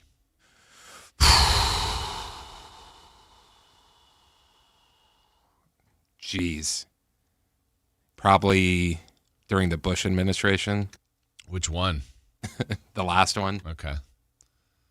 I would be more recent than that, but I don't know the last time. Maybe before 2020. I had a cousin whose favorite thing was the KFC mashed potatoes. They're good. And we were visiting her dad in St. Louis, and he's like, oh, let's all go for ice cream. And she's like, I don't want ice cream. I want Kentucky Fried Chicken. Potatoes and gravy. And so we went to like 3 or 4 because they were closed, and they finally found one. And by the time we got back to his house, like all my ice cream was melted. Oh, you get the ice cream first? Rookie move. Rookie move. Extra crispy or regular? Got to go extra crispy, right? So you don't give a spicy you'd rather option. a spicy option. Yeah. Okay. I don't know if I go extra. I think I just get regular. I don't know. I haven't ordered that in a long, long time. My mother-in-law swears by their coleslaw. Yeah, I don't know. I don't know what I'm anxious to hear what Dave's experience was like. We'll catch up with him, I'm sure, here in a moment as we continue to kind of pop in and out of our feed with Carmichael Dave this morning. Let me see. Let me see if I can get to this text here. Do you guys think the Kings would be in this tanking position if their schedule this year was reversed? Remember, the first 20 games were brutal matchups, and we knew the last half of the season would be easier. Maybe guys don't get shut down. Would we be trying for a play-in? Curious for your thoughts. Thanks, Cliff. Well, I think it's kind of all of it related together. The schedule was brutal at the beginning. They got so far behind. And then you combine it with injuries. Look, they have not had what their starting lineup would be for one game. And it's a reason, not necessarily an excuse. It's a factor. But I don't think anybody really had high expectations for the season anyway. But, you know, that's the reality of what happened there for this year. Let me see. The famous bowl at KFC with mashed potatoes and diced chicken and cheese. No corn for me, but it's hella good. Okay. Well, if it's hella good. Yeah. My girls love the biscuits with butter and honey. You have to have the honey. Okay. And then Danny is saying, too much food talk already. You getting hungry? We making you hungry? Yeah. I don't blame you. All right. Last night in the NBA, we had 6 games. Nothing of dramatic. We had 5 games. Nothing in far as impact with the Kings in the bottom of the standings, kind of our lottery watch. But probably the game of the night was the overtime thriller between the Nuggets and the Blazers. How about this stat line for Nikola Jokic, a guy who will likely not win the MVP but is playing like one. 35 points, 14 rebounds, 13 assists, another triple-double. Nuggets win 137-132. The importance of that win for Denver yesterday was that now leapfrogs them ahead of the Los Angeles Lakers, who are just hanging on here in the 4th spot. So the Nuggets have now won 9 in a row. They're not catching the Spurs, but can they stay in the 3 spot? At the moment, they are there at 51-28. Lakers have played 1 less game. They are 50-28. So that was one of the games of the night last night for sure. You had the Spurs getting to their 60th win. Man, this team was going from being a nice story to just a juggernaut. Stephon Castle, he had a triple-double, 19 points, 10 boards, 13 assists, as the Spurs beat the Sixers 115-102. Embiid did play. He had 34 and 12, but it was the Spurs that got their 60th win. They're 60-19. Cavs, Dennis Schroeder had 22 and 11. Remember him? Chris, for a while, Schroeder was your favorite King for the year. Yeah, he still is. Still is. Even gone, he's your favorite King this season. Oh, 100%. Because he had your favorite moment? Yes. He's slappy pappy, whant, Luka Doncic. 142. Oh no, there's consequences for my actions. Which one is that for, Schroeder or for Luka? Luka. Yeah. 142-126. Cavs got the win there. That is their 50th win of the season. The Pistons, they've locked up the 1 seed. That's the spot they're going to be in. And they ended up losing on the road to Orlando, 123-107. They still have 57 wins. They don't really have to worry about that. If they win out, though, they'll get to a 60-win season. And then the Knicks beat the Hawks. This was a good game, too. Brunson went for 30, added 13 assists. And Mike Brown and the Knicks pick up win number 51, 108-105. So if we kind of go back to the standings and take a look at the impact of what that was yesterday, Detroit, as we said, is going to be the 1 seed in the East. That's also a terrific story, by the way. We've put a lot more attention now lately on what the Spurs have done, and they've been amazing. But Detroit, to go from the worst record for 2 years in a row, just the absolute worst, including a couple years ago when they set the NBA record for consecutive losses and were threatening for the worst record of all time. Detroit now is 57-22 and going to win the Eastern Conference as far as the regular season in the standings. Boston's locked in at 2. The Knicks and Cavs are still battling for the 3-4. Right now it's the Knicks with a game lead. And then it's separation after that. Atlanta is 5th. Toronto at the moment is 6th. Philadelphia, Charlotte, and Orlando all tied in that 7, 8, 9 spot. And then the Miami Heat currently bringing it up there in the 10th position. So that's what it looks like in the Eastern Conference. We've mentioned many times Milwaukee, Chicago, Brooklyn, Indiana, and Washington have been eliminated. In the West, the Thunder holding on to a 2.5-game lead over the Spurs after games yesterday. Spurs will either be the 2 or the 1, but most likely the 2. Denver, as we mentioned with their win, and the Lakers losing a little bit lately with 2 losses in a row, but Denver is the hottest team in the league. They've won 9 in a row. They're 51-28. They are currently in the 3rd position. Lakers are in 4th with 50 wins and 1 full game back of them, the Houston Rockets. After that, you got Minnesota owning up the 6th position. Then you got the play-in teams 7, 8, 9, 10 in the West. And that goes Phoenix, the Clippers, and then you've got Portland and Golden State. And so the Kings are going to play the Warriors tonight. We're going to talk a little bit more about that game coming up at the top of the hour. But, we're still here with, 5 days left in the NBA season. Still some things to settle out as far as seeding goes. And really, to me, the best part of the NBA is what's next, starting next week from the play-in games to the postseason. I love the NBA playoffs. And then we got a couple of teams that have a chance to get through this whole thing. I would say the Spurs, the Thunder. I'm not sure about Denver or the Lakers, but you have to acknowledge the season they've had. And then Detroit's going to go in as the favorite, but Boston will be scary. New York and the Cavs could maybe do something like the Pacers did last year, where they get hot at the right time and make it all the way through to the NBA Finals, ultimately forcing a Game 7 and nearly winning that. So the Pacers just missed out. All right, when we come back, we've got what's hot, what's not, plus a 3 in the key for the Kings-Warriors game, and we go streaking. So a lot more to get to as we continue right here on Sactown Sports. On the move? Got somewhere to be? Take Sacramento Kings basketball with you. The Sactown Sports app will let you stay connected to your passion. Never miss a moment of Sacramento Kings basketball with the Sactown Sports app. Hi. It's that time. I'm going to tell you about Jonathan Gonzalez and Gonzalez Law, as there's many reasons to choose Gonzalez's law office as a dedicated trial lawyer. Undefeated record. That stat goes back to 2016, 2017, 2018, 2019. No case is too big or too small, and they offer free and confidential case evaluations. With his years of experience, the fact that he's local, that he's here, that he's a Sacramentan, that he's been one of us, I think it's impactful and helps knowing that you got someone in our community that's really trying to help you. Whether it's an auto accident you've been involved in, something work-related. We're talking about sexual harassment cases, wrongful termination cases, where you feel like you need representation, maybe even if it's criminal defense. If you feel like you need that kind of help or you have questions whether or not you should get representation, how about you call 916-304-9187 or check out the website at saclegaldefense.com.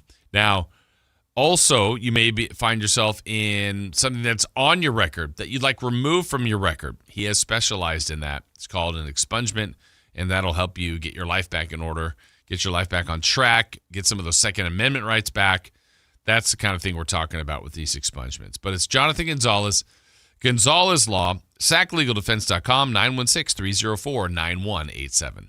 How was your break? It was great until I stopped for gas. Prices have gone up almost $1 with no end in sight. I might have to start watching how much I drive. That's exactly why I use Upside. I never pay full price for gas with the free Upside app. Upside? Yes, Upside. It's the free app that gives you cash back just for buying the gas you're already buying. So even with the rising gas prices, I'll never have to limit how much I drive. Does that actually add up to anything? Just last year, I made over $200 with the Upside app. Wow, that's serious extra cash. I'm downloading the free Upside app right now. Download the free Upside app to earn cash back on the gas you're already buying. Use promo code THRIVE25 for an extra 25 cents per gallon bonus on your first tank. You can cash out anytime, right to your bank account, or an e-gift card for Amazon and other brands. Just download the free Upside app and use promo code THRIVE25 for a 25 cents per gallon bonus on your first fill-up. That's THRIVE25. Offers vary by user and location. Go to upside.com for terms and conditions. Sacramento! Now you've got a place for all things dance. The all-new Energy 100.5 HD2. Where dance music lives. Dance vibes anytime and any place when you get the free Now 100.5 app. Or listen at 100.5 HD2. Spring is here, and there's really nothing better than hitting the open road in a new Honda. Whether you're shopping new or pre-owned, Stockton Honda has the selection and savings, plus get top dollar for your trade. And while life's roads are often filled with bumps, buying from Stockton Honda couldn't be smoother. Wherever the road you travel might lead, Stockton Honda is happy to get you there. Come in today or go to StocktonHonda.com. Anytime, anywhere,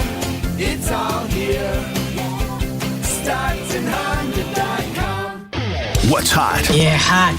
Real hot. And what's not? It's not good. Brought to you by American Energy Heating and Air, Sacramento's complete heating and cooling company, and second opinion partner.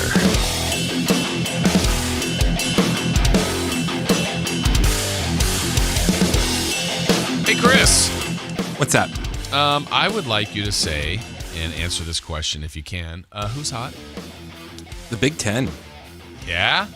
They're the first conference in Division I history to have 3 different schools win national championships in football, which was Indiana. Yeah, okay. Yeah. Men's basketball. That would be the Wolverines of Michigan. And women's basketball. Oh, geez. I don't know who that might be. Oh, I was playing the clip. Sorry. Let me go back. Start the 8 clap in Westwood. History for UCLA. For the first time in NCAA division history, the UCLA Bruins have won the women's basketball national championship. Make room in that trophy case. The Bruins are bringing home the national title. A dominant win against South Carolina, 79-51, and UCLA has its first ever NCAA women's basketball championship. Was it UCLA? It was UCLA. Oh, okay, yeah. Can't forget that powerhouse in the Big Ten. Yeah. UCLA. Yep. Is it Washington? Maybe it's USC. Maybe it's Oregon. Nope. Rutgers. Maryland? Yeah. The Big Ten. We're more like 20, and we're more like coast to coast, but we're big. Okay, so the Big Ten is hot. Who's not? University of Michigan. Wait, what? In last night's game, they scored under 70 points. They shot 38% from the field, 13% from 3, and they were out-rebounded 20... I'm sorry, doing math real quick. 46-39. But they won. In NCAA tournament history, teams are 1 in 50 when they don't score 70 points, shoot under 40% from the field, shoot under 15% from 3, and get out-rebound. Michigan is the only one to have ever won. Good for them. Who'd you have beating Michigan in your bracket? BYU. Wow, it was early. Company man. I think I had them losing in the Elite 8 to Iowa State. Yeah, in my championship last night, while UConn was playing Michigan, I had Houston playing Arizona. So I was a bit off there, just a bit off. All right, so that's who's hot and who's not. Dave's also not hot, right? We're still missing. No sign of him anywhere? Nothing? He said that he should be ready by this segment, so.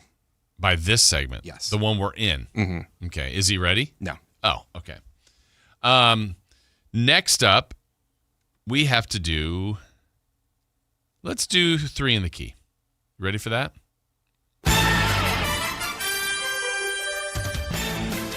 Now I know why.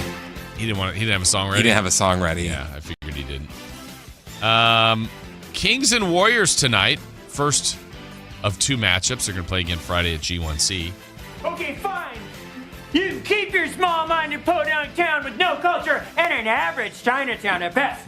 And P.S., your trolleys are stupid. They make you look like a child. Oof. Rough. We're going to start, Chris, with the Curry brothers. Yeah, Steph and Seth played together the other day. So we're looking for their point total. Steph and then Seth. I'm going to say Steph is going to score 26 and Seth is going to score 6. 19 for Steph and 5 for Seth. And then we're looking for the Kings high score. I'm going back to Max. And Maximum Reno is going to score 23. Max 25. Max 25. And then the random stat, I'm going to say the Warriors will double the Kings made 3. So we'll double them up. So I don't know if that's 5 to 10, 8 to 16. They will double up made 3s versus Sacramento. Draymond is going to try and kick Maxine at some point. How will that go over? About as well as last time he tried to injure one of our centers. Where's he trying to kick him? Just anywhere? Anywhere. It's going to be like his foot flying up. Just a flail. An absolute flail. Flail! All right. So there you go. We've done our who's hot and who's not. We've done our 3 in the key for tonight, Kings Warriors. We'll get Dave's picks when he's eventually connected back with us. But we also have to get everybody caught up on streaking. Let's go streaking. It's time to go streaking. We're going streaking! Who is the Nostradamus of MLB? Who can keep the streak going? It's time to go streaking. What the hell are you doing? Streaking. We're streaking. Huh, I'm streaking.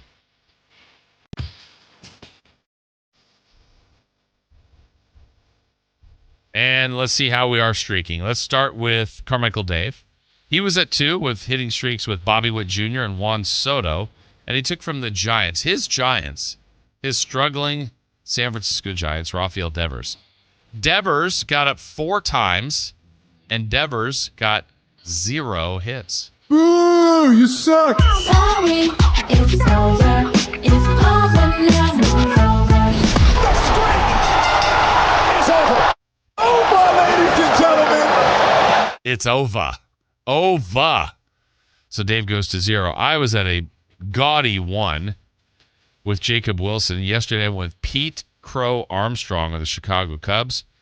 He got up 4 times, and PCA got 0 hits. Loser! You're a loser! Are you feeling sorry for yourself? Well, you should be, because you are dirt! Yeah, I feel like it. I think I picked him twice this year, and he didn't get hit either time. I'm done with him. Chris was at 2 with Rafael Devers, McGonigal, and yesterday he went with Luis Arias. Arias got up 4 times. Arias got 2 hits and an RBI. Well done, Chris. So Chris What can I do? Chris is at 3. Dave and I are starting fresh. Eat fresh. All right. So while we wait for Dave, I'm taking Cody Bellinger today of the New York Yankees. Yankees. Chris, you cannot take Luis Arias. You cannot take Kevin McGonigal or Rafael Devers. I will take Christian Yelich. Yelich of the Brewers. Okay. Our picks are in for streaking. There you go. We had some more feedback on the text line here. Let's see what we have. The Kings' brutal schedule at the start was good. Fans want this roster broken up, and false play and hope would only keep these guys around longer. Yeah, I don't think I think Scott Perry, my own gut belief is he looked at this roster and said, I've got to overhaul it. And I know he hasn't had a ton of, there were new players coming in via the draft. He was able to move Keon Ellis and Dennis Schroeder, but my gut's telling me I think he would like to make this a completely different looking team, much like they did in New York. And it might take 2 to 3 years to do that, but we're almost done with the first year and just keeps moving at it. It's going to have a busy summer ahead. We were talking about KFC earlier. 408 says KFC coleslaw is the best. And then this one, Chris, about KFC. In England, they have a Zinger Tower burger at KFC, which is a crispy chicken burger with a hash brown, and it's amazing. Oh, yeah, that's also something that gets confusing because they call chicken sandwiches chicken burgers over there. Okay, that's fine. Which kind of makes sense. Yeah. I mean, why is that you go to who does both? I'm sure Dave will have a reason why it's wrong. Yes. Jack in the Box has hamburgers and Carl's Jr. and chicken sandwiches. Why aren't those chicken burgers, or why aren't burgers sandwiches? Meat sandwiches. Just sounds different, sounds weird.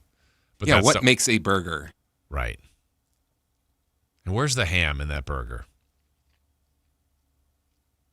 I have not had have you had a hash brown in your burger? I mean, I think it'd be fine. Yeah. I could. I've never done it, but I could see it. That's not sometimes combinations can gross people out. That one doesn't do that for me. That would be fine. I'd be willing to try it. It's called a hamburger because it's named after the city of Hamburg, Germany. That's where it came from? Yeah. How about Impossible Burger? Impossible Germany? Yeah, we're still efforting to get Dave back. He is working on his end, we believe. Or he just left. Maybe he just left for the day. Maybe he's like, you know what? I've tried. I've done my work. I'm talking way too much about food. I got to go. I gotta go eat. Leave me alone. I'm starving. Yeah, I don't know. I don't know what's going on there. Coming up in our next hour, though, we will do a little bit of a deeper dive on, the Kings and the Warriors. Because if you think about it, just a couple of years ago, I think we've addressed this. Like the playoff series with the Warriors simultaneously feels like it was yesterday, and also feels like it was a long time ago. And the Kings and Warriors met 2 years in a row. Warriors knocked out the Kings in the playoff series in a 7-game thriller. The next year, the Kings knocked out the Warriors in the first play-in game. The Kings then ultimately went on to lose the next one. But the fact that we had a little mini something between these two teams for a couple years was great. I think it's awesome. I would like this to be a rivalry. I don't even think the Warriors think about the Kings, besides just being in the next team on the schedule. But we'll get into that and whether it should be a rivalry or not, and what we can expect tonight, what we can expect Friday night. Kings and Warriors will kind of do a compare and contrast. We'll do all that and a little bit more in our final hour. Also in our final hour, crosstalk with Matt and Kayla. We believe Matt's back. And celebrity birthdays. Maybe. Is it him, Maddie? Me, Maddie? We'll see if he's back. Me, Maddie. And Steve and Tyler. We will have them a little bit later in the next hour for Crosstalk, celebrity birthdays, what's on deck. But Kings and Warriors tonight. We'll compare and contrast where the two franchises are now and if this truly is a rivalry. We'll discuss that when we come back here on Sactown Sports. Download the Sactown Sports app. Sacramento sports in your pocket. This is Sactown Sports 1140. This is the story of the one. As a safety manager at a manufacturing plant, he does everything he can to keep his coworkers safe. From finding ways to reduce risks to keeping safety supplies in stock. And for that, he relies on Grainger. Grainger offers a broad range of quality products and next-day delivery, so he can always play it safe. Call 1-800-GRAINGER, click Grainger.com, or just stop by. Grainger, for the ones who get it done. Your Toyota's been through a lot with you. Traffic, rain, potholes, you name it. But it keeps showing up, mile after mile. So maybe it's time to give a little back. For a limited time at your local Toyota dealer, get 3 new tires and get the 4th for $1. Because a ride that's always there for you deserves to be taken care of. 3 tires, get the 4th for $1? Go on, treat your Toyota. Deal ends April 30th. Keep your Toyota a Toyota. Restrictions apply. Toyota and Scion vehicles only. See participating Toyota dealers for details. When life calls for a little extra, a kitchen upgrade, paying off debt, or that dream vacation, Valley Strong Credit Union is here to help. With a Valley Strong home equity loan, you can tap into your home's value with competitive rates, flexible terms, and local guidance you can trust. Get approved in as little as 5 minutes, with funding in as few as 5 days. Your goals are within reach. Visit valleystrong.com to get your offer today. Valley Strong Credit Union. Grow your possibilities. Equal housing lender, NMLS number 456506. With Popeye's new $6 faves menu, you can get this 3-piece chicken, this 3-piece tenders, this chicken sandwich, or these 2 regular sides for just $6 a piece. I know you can't see what I see, but trust me, those bold Louisiana flavors look so good, you might just have to get them all. Now there's an idea. Love that chicken from Popeyes. Limited time at participating U.S. restaurants. Price may vary. Terms apply. Welcome to the Bar None Auction. Bar None Auction is selling thousands of items this Saturday, April 11th in Sacramento. Large farming and construction equipment, cars, trucks, and industrial supplies, all sold to the highest bidder. Always open to the public. Visit barnoneauction.com. KHD HD1 Sacramento, KYMX HD3 Sacramento. From the Power Business Technology Toshiba Studios. This is Sactown Sports 1140. The Carmichael Dave Show. He's on the microphone when he's not on the microphone. He's playing a song, and when he's not playing a song, he's on the microphone, and then boom! With Jason Ross. No, he didn't. Yes, he did. Call or text at 916-339-1140. It's the Carmichael Dave Show with Jason Ross on Sactown Sports.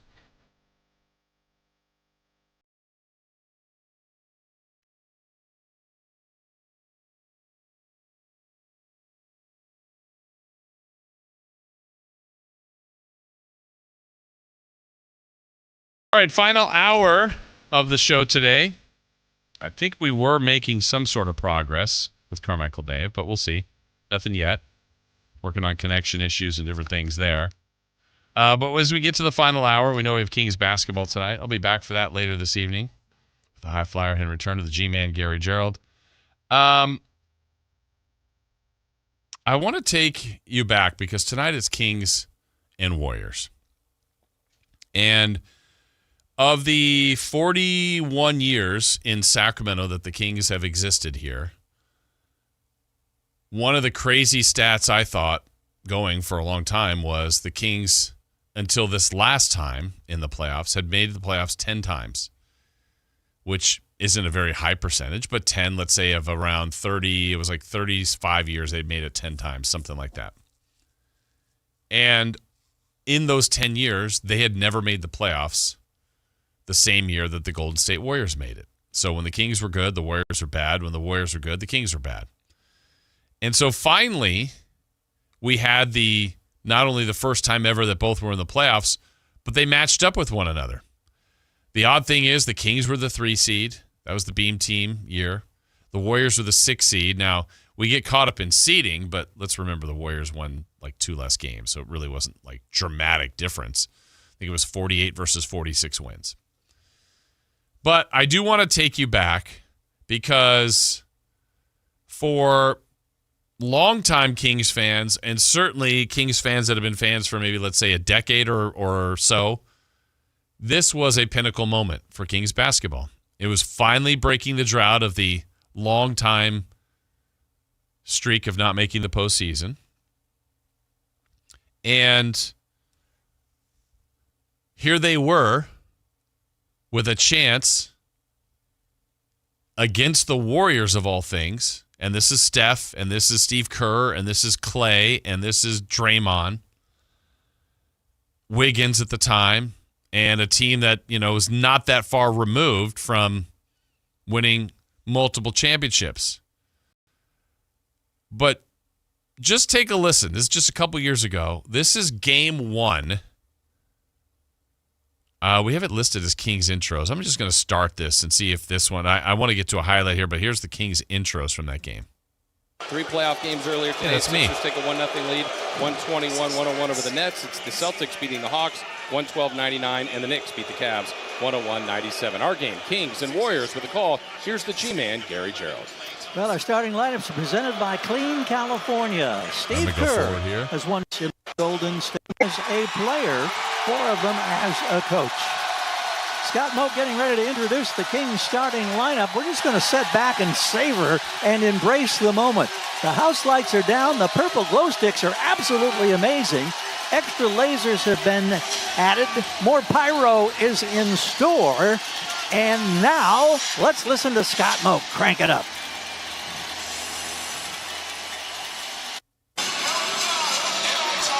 I think there's a video here for...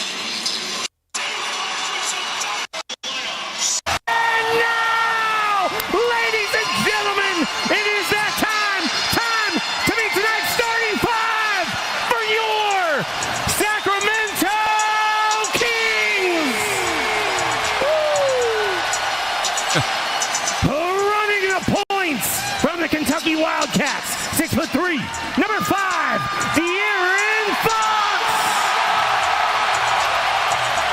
Your 6'7" two guard from Maryland, number 9,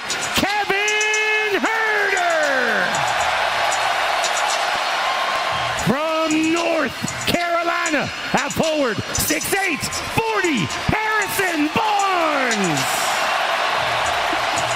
In his first season, your 6'8" forward from Iowa, number 13, Keegan.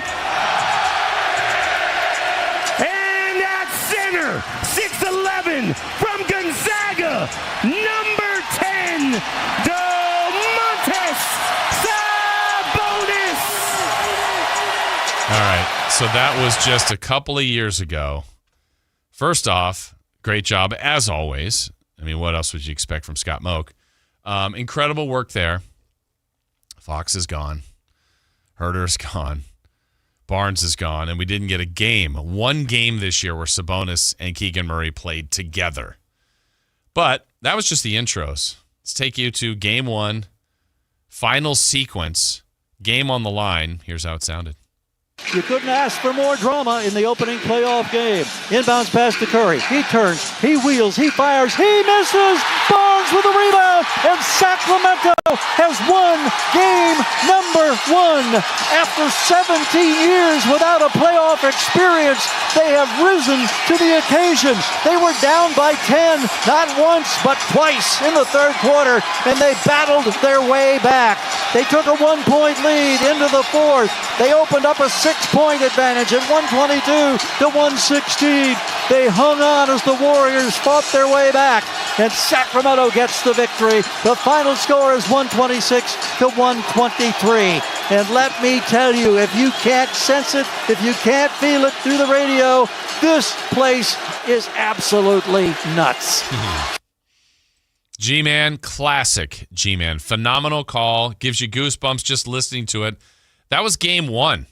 And that's the feeling this city had for this team, for that series, what it meant too. And the odd part about that, the takeaway I had from that series, besides it was great, it was a classic, it was painful to lose in game 7, how much the local media here and the local media there got into it. That was kind of the weird side story of that series to me. But let's take you to game 2. So now it's 1-0 Kings, still anybody's series. And there's some moments in this one that were defining as well. Back to Curry, launches for 3, going to be strong and long, no good. Fox with a rebound, gives it up to Malik Monk with 2:25 to go. Long lead pass, Harrison Barnes, shoulders into the lane, dumps to the corner. Davion has it, he drives, he kicks. Fox will step into a straightaway 3. He's got the triple. Sacramento leads by 6 at 107-101. De'Aaron Fox, only his second made three-pointer in 9 attempts, gives him 24 points. Still 2 minutes, 2 seconds to go. I mean, you get it, you feel it. I'm sure you can feel it through the radio, what it was like to be in attendance, what it was like to witness that series. And let's cap game 2. The Kings will go the length of the floor. 12.8 to go. Inbounds to Fox. He races away from Payton. Now he's challenged. He finds Sabonis. Put the frosting on the cake. Put the cherry on the sundae. Sabonis with a two-hand flush makes it 114-106. Desperation three, missed by the Warriors, and the horn sounds to end this second game of this 7-game series, and the Kings take a 2-0 advantage by a final score of 114 to 106. So many things look to be working against the Kings, but they were able to come back after the score was tied twice in the fourth quarter. Opened up a 4-point lead with 4.5 minutes to go. They end up winning it by 8. The final score is 114-106. So in that game, you also had the situation where Draymond stomped on the chest of Domantas Sabonis. And I think it was that game. I think that was game 2. And that brought its own sense of controversy and more heat to the rivalry. So you have the upstart Kings at the time versus the veteran Warriors, and the Kings took the first 2 games of that series. Chris, one of my fondest memories of game 1 was a real concern we had in our community at that time was like, all right, look, the Warrior fans travel great. When there's regular season games here at Golden One Center, they have a lot of fans that come to the game.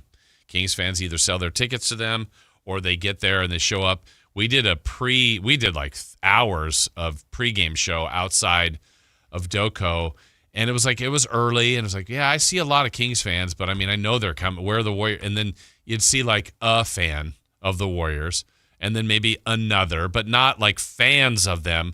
I'm like, yeah, but I hate to see what it looks like inside.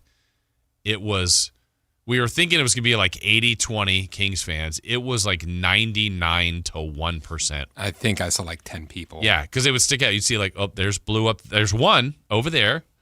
There's another, but it was so many Kings fans. There were so many. So you win the first 2.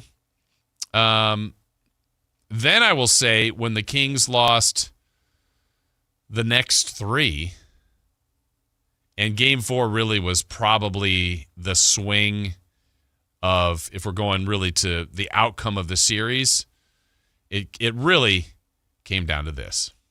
Inbounds pass goes to Fox in the backcourt. Fox, who has multiple game winners this year, advances. Here comes Curry.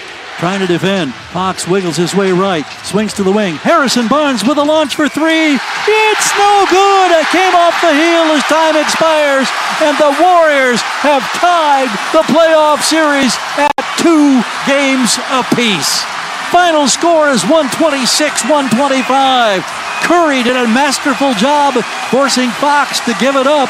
He wasn't given a chance to try to hit a game winner, but he was able to find Harrison Barnes in the deep right wing. Harrison had a good look at the triple, but it hit the heel of the rim, and the Warriors escape with the victory, 126-125. In the history of the Sacramento Kings in the playoffs, they don't have a lot of game-winning, final second, time-expiring shots. Kevin Martin has his. Mike Bibby has the best shot that people consider in Kings history. Now, remember, there was still, a little bit of time left, and Kobe ends up missing that shot in Game 5 back in 2002.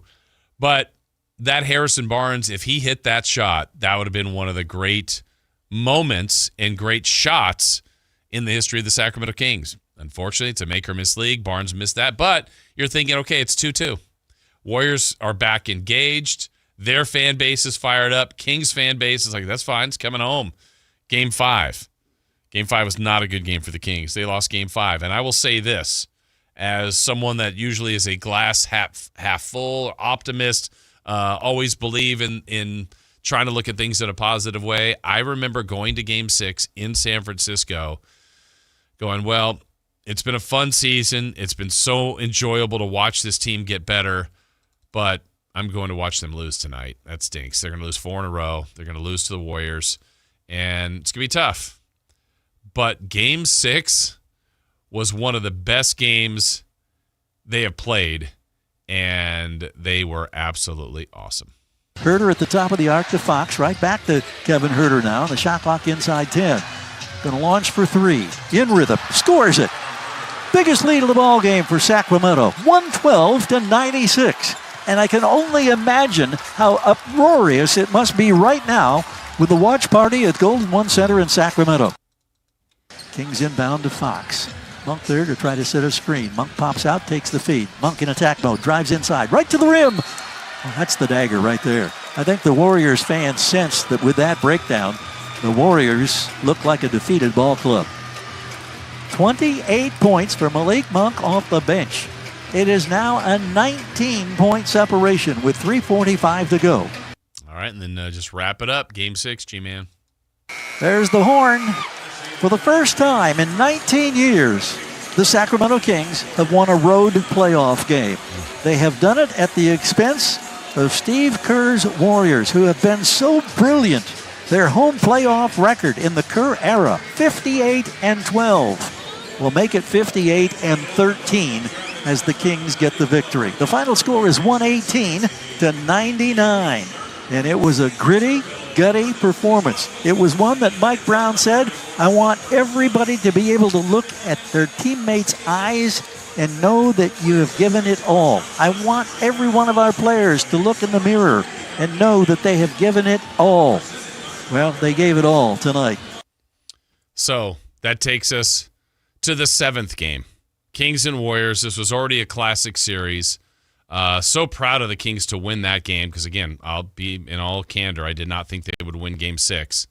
So that sets up, the best thing in sports, Game 7. And the game was anybody's game for the first half. And then, unfortunately, the Kings were a witness to one of the great individual performances, and it happened in their building, from the legend, Steph Curry. It's all but officially over here in Sacramento. It's 113-91. Fox for 3. There's another 3-point miss. 1 for 18 now from downtown. Curry beats a double-team trap, goes inside, scoops and scores. And Steph Curry has a 50-point ball game. 3, Malik Monk, another 3-point miss. Fox, rebound, floater in the paint. It falls out, no good. Kings can't make a shot to save their soul right now. And it wouldn't make any difference now because they're running out of time. 2 minutes and 40 seconds to go in Game 7. Yeah, and so that's how it's all played out. Crazy that Steph scored 50 points in that game after Davion Mitchell had he was so good at stopping him from scoring so much. Yeah. I don't know what happened to him in that game. To who? To Davion Mitchell. Yeah, I thought you meant Steph. No. Yeah. How did Mitchell let him score all those points? Good question, Chris. It's a good question because they liked what Terrence Davis was providing. Yeah, that was a tough one. Absolutely tough one. But the very next year, the same two teams met again. It wasn't at the same kind of stakes. A little bit. Or was it? You're saying it was? I mean, win or go home. It was a win or go home. And the fact that it was for the play-in still kind of made it fun, right? You're seeing the same team again, the team that just knocked you out. Then we go to the play-in game, and this was a night in which the Kings had everything going right. He's working hard to free up. Now he retreats to the logo and kind of rebalances the floor. They swing it to Keegan, going for another one, and he hits it from the line drive on the right wing. That's the 8th three-pointer that Keegan Murray has made in 13 attempts. He has 32 points. And for Keegan Murray, what a night. It's the 4th time in his second season that he has scored 30 or more. And it is the 9th time that he's made 5 or more three-pointers in a game. So now it's pure celebration mode at Golden One Center. 116-90. Even a half smile on the face of Keegan Murray as he is rewarded with high fives from the bench. All right, one last moment from that one, the final call. Here's a Warriors 3, no good, rebounded by Kessler Edwards, and that will do it. You hear the thunderous light the beam chant in the background. The final 4 seconds tick away. Davion walks it into the front court. The horn sounds, and the Sacramento Kings have won in a live or die last game scenario, win or go home, and the Kings managed to win. Steve Kerr, Mike Brown embrace at center court, and you wonder about the Steve Kerr dynasty and all the success of the Warriors. This year is a number 10 seed being bounced in the play-in opportunity. 118-94 is the final score.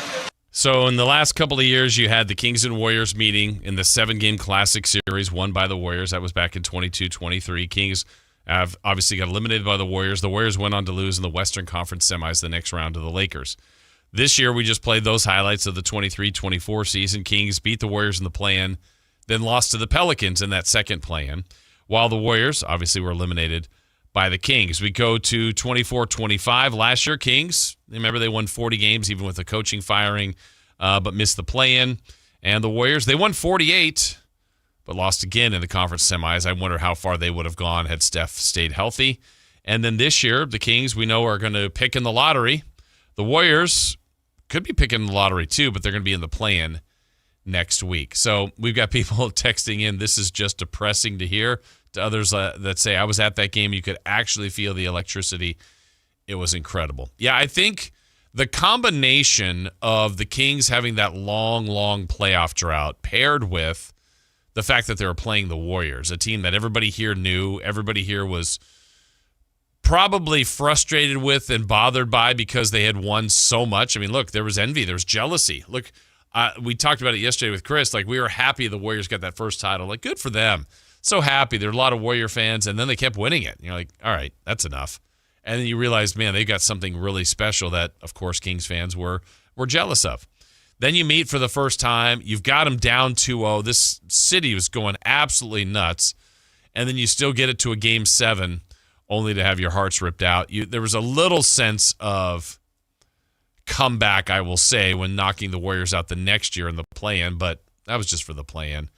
And I would like to see these two teams play again in a series that means something. Well, one, that would mean the Kings are actually in the playoffs, which we'd all take. But I wonder if this is a rivalry at all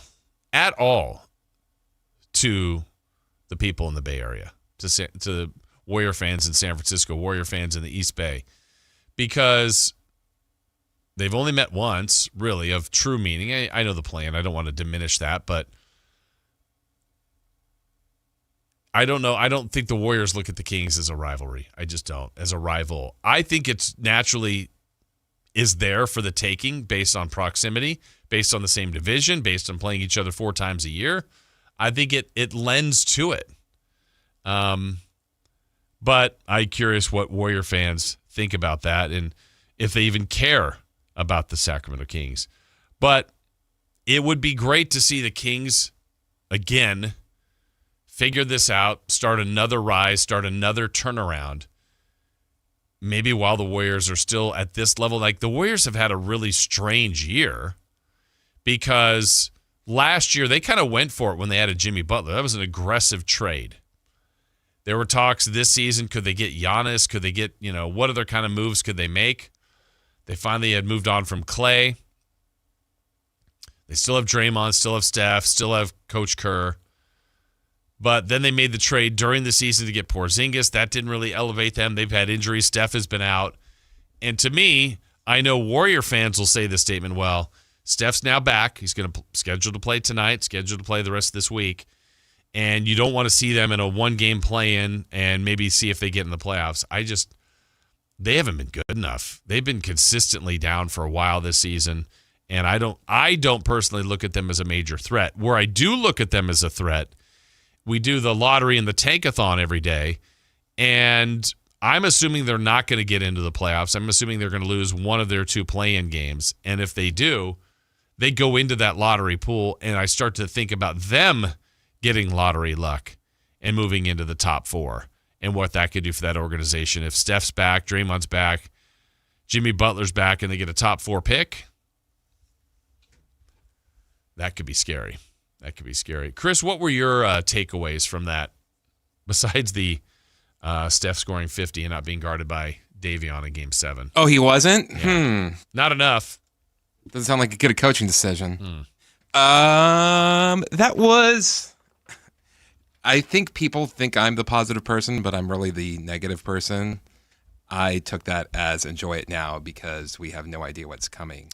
You felt that then? Yeah. Well, it's not that I knew it was going to happen. I just knew that was there was a chance. Because Yeah. I said, like, I remember specifically saying a bunch of times, like, I just don't want us to be Minnesota, where we go 1 year and then don't really do anything after that type of thing. Which is funny. Which has kind of happened. Yeah, and what's funny is everybody internally, Monty McNair and others in the front, like, had said the same thing. Mike Brown, like, we don't want, to be a one-hit wonder. We want to establish and be a consistent playoff team.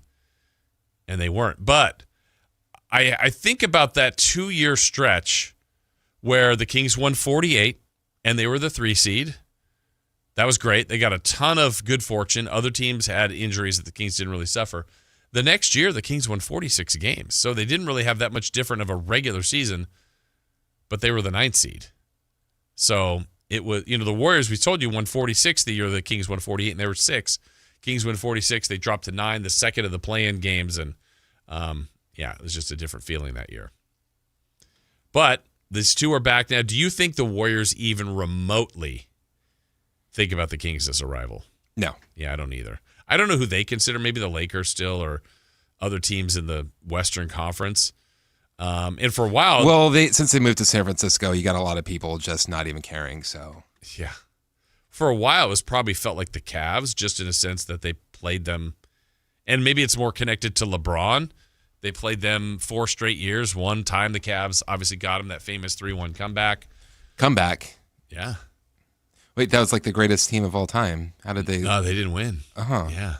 Interesting. They got to close the deal. Got to win the whole thing. But they didn't. So, yeah, tonight, Kings and Warriors, Game 3 of the season, of their series for the season, and then they'll play again on Friday back here in Sacramento. Yeah, it's interesting to watch these two teams go along their way. And as long as the Warriors have Steph, I just feel like they're going to compete and have a chance. He's still playing at an incredibly high level. Just made his return the other night.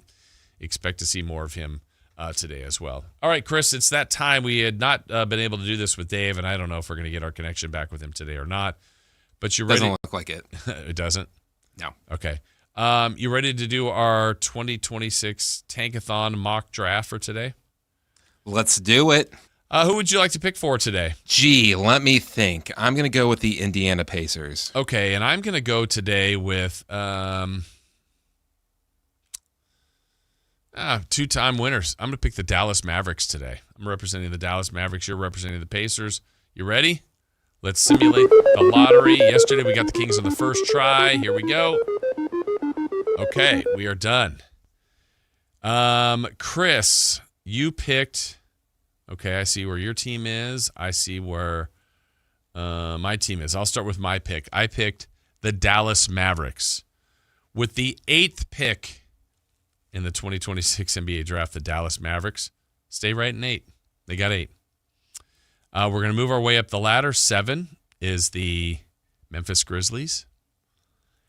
With the number 6 pick, dropping 1 spot, the Sacramento Kings take Darius Acuff Jr.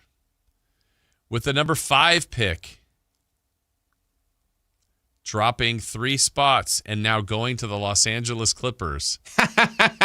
I'll take that. Kingston Fleming. So your Pacers, you've gotten the Pacers 2 days in a row to fall. See, this would be if I were the person chosen to go to the draft lottery. To do conspiracy. And they said like, and the 5th pick order. goes to, bad news for the Pacers. It's actually the Clippers getting this one.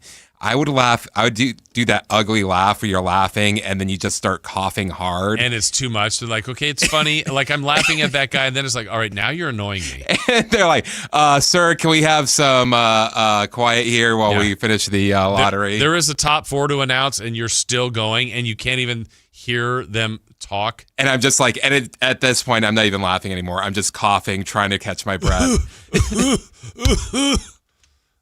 Number 4, the Wizards drop 3 spots and get Caleb Wilson. Staying at the 3rd spot, the Nets get Cameron Boozer. Moving up to number 2 and getting AJ DeBonsa from from BYU is the Utah Jazz. And then number 1, moving up 5 spots, would have been the Pelicans pick. Instead, it goes to the Atlanta Hawks, Darren Peterson. So there you go. There's our mockumentary, our mock draft for today. But we didn't get it on the first try like yesterday. I'm going to try one more just to see. Nope, Kings are still 6. Kings are 4. Kings are 2. Oh, wow. Kings went to 8. They dropped 3 spots. Kings 6. Kings 6. Kings 4. Kings 8 again. Wow. Kings 2. Kings 7. I'll do 2 more. Kings 7. Kings 3. Last one. Kings 6. Yep. Yesterday had the magic touch. Not today. All right. When we come back, what's on deck? Brought to you by Trex Decking and Railing. We do have Kings basketball tonight. We also have the Yankees and A's starting a series in New York. Giants in action. We'll tell you about all that. And we still have crosstalk with Matt and Kayla coming up. Plus, celebrity birthdays. It's all straight ahead right here on Sactown Sports. On the move? Got somewhere to be? Take Sacramento Kings basketball with you. The Sactown Sports app will let you stay connected to your passion. Never miss a moment of Sacramento Kings basketball with the Sactown Sports app. Taxes was feeling so stuck.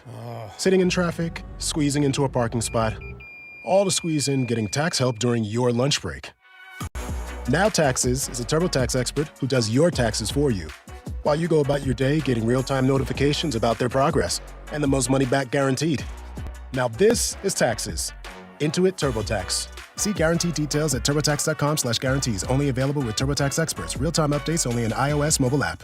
I'm Ed Evans, CEO of Consumer Cellular. No, we're not one of the big guys. Truth is, we don't want to be. If you're over 50, Big Wireless probably has you paying for more data than you might need. You could be throwing away thousands over a lifetime. Our entry-level data plans start at just $20 a month. And for a limited time, switch and get your second month free. Call 1-888-FREEDOM, visit consumercellular.com or a store near you and get your second month free today.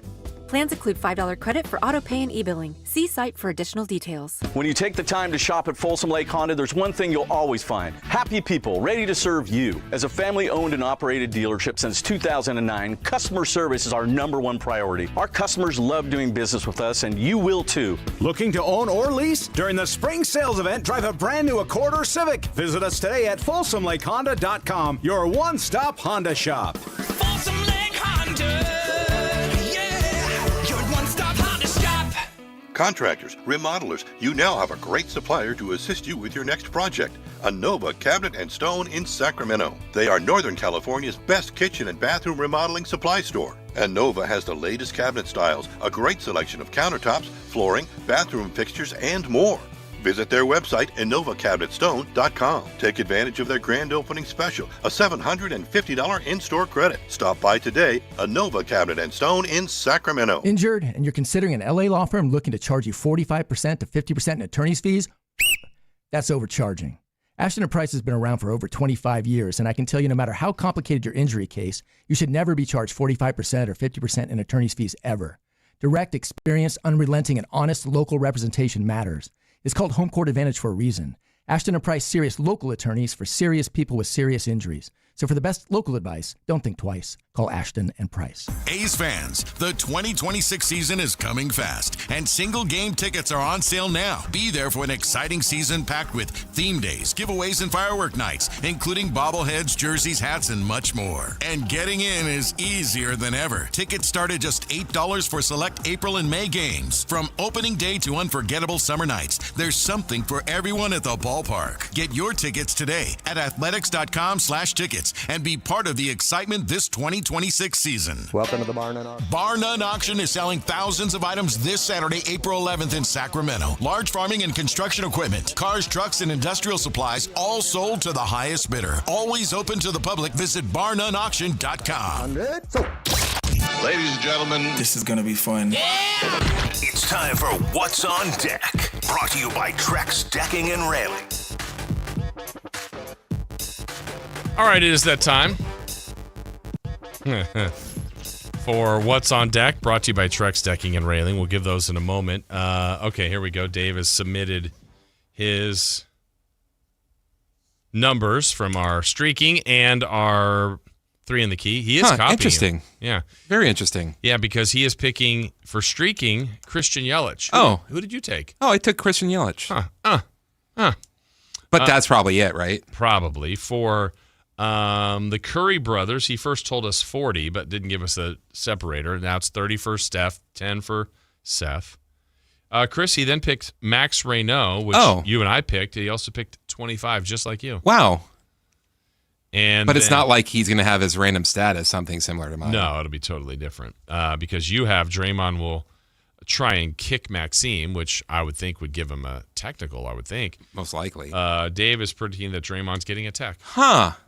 Well, so maybe he was listening to the show, and he's just copying you. He's a big fan of it. He's a stalker. I mean, he did take Devers for the last streaking after I took Devers. Yeah. Yeah. He is thinking as you, not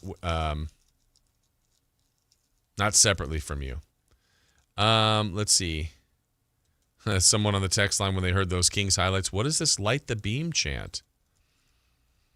I had tickets to the Kings Warriors playoff game. I ended up having to sell my tickets because we're in the hospital awaiting the arrival of our first son, my son. Good for you. I was in Kings gear and every single nurse and doctor had a conversation with me about the Kings finally making the playoffs that year. Not great family planning. Yeah, I know. Come on, you got to expect the Kings to make the playoffs there. You have to know that. Jason, if you're the Warriors, would you rather have the number 1 pick in this draft or Giannis? Giannis.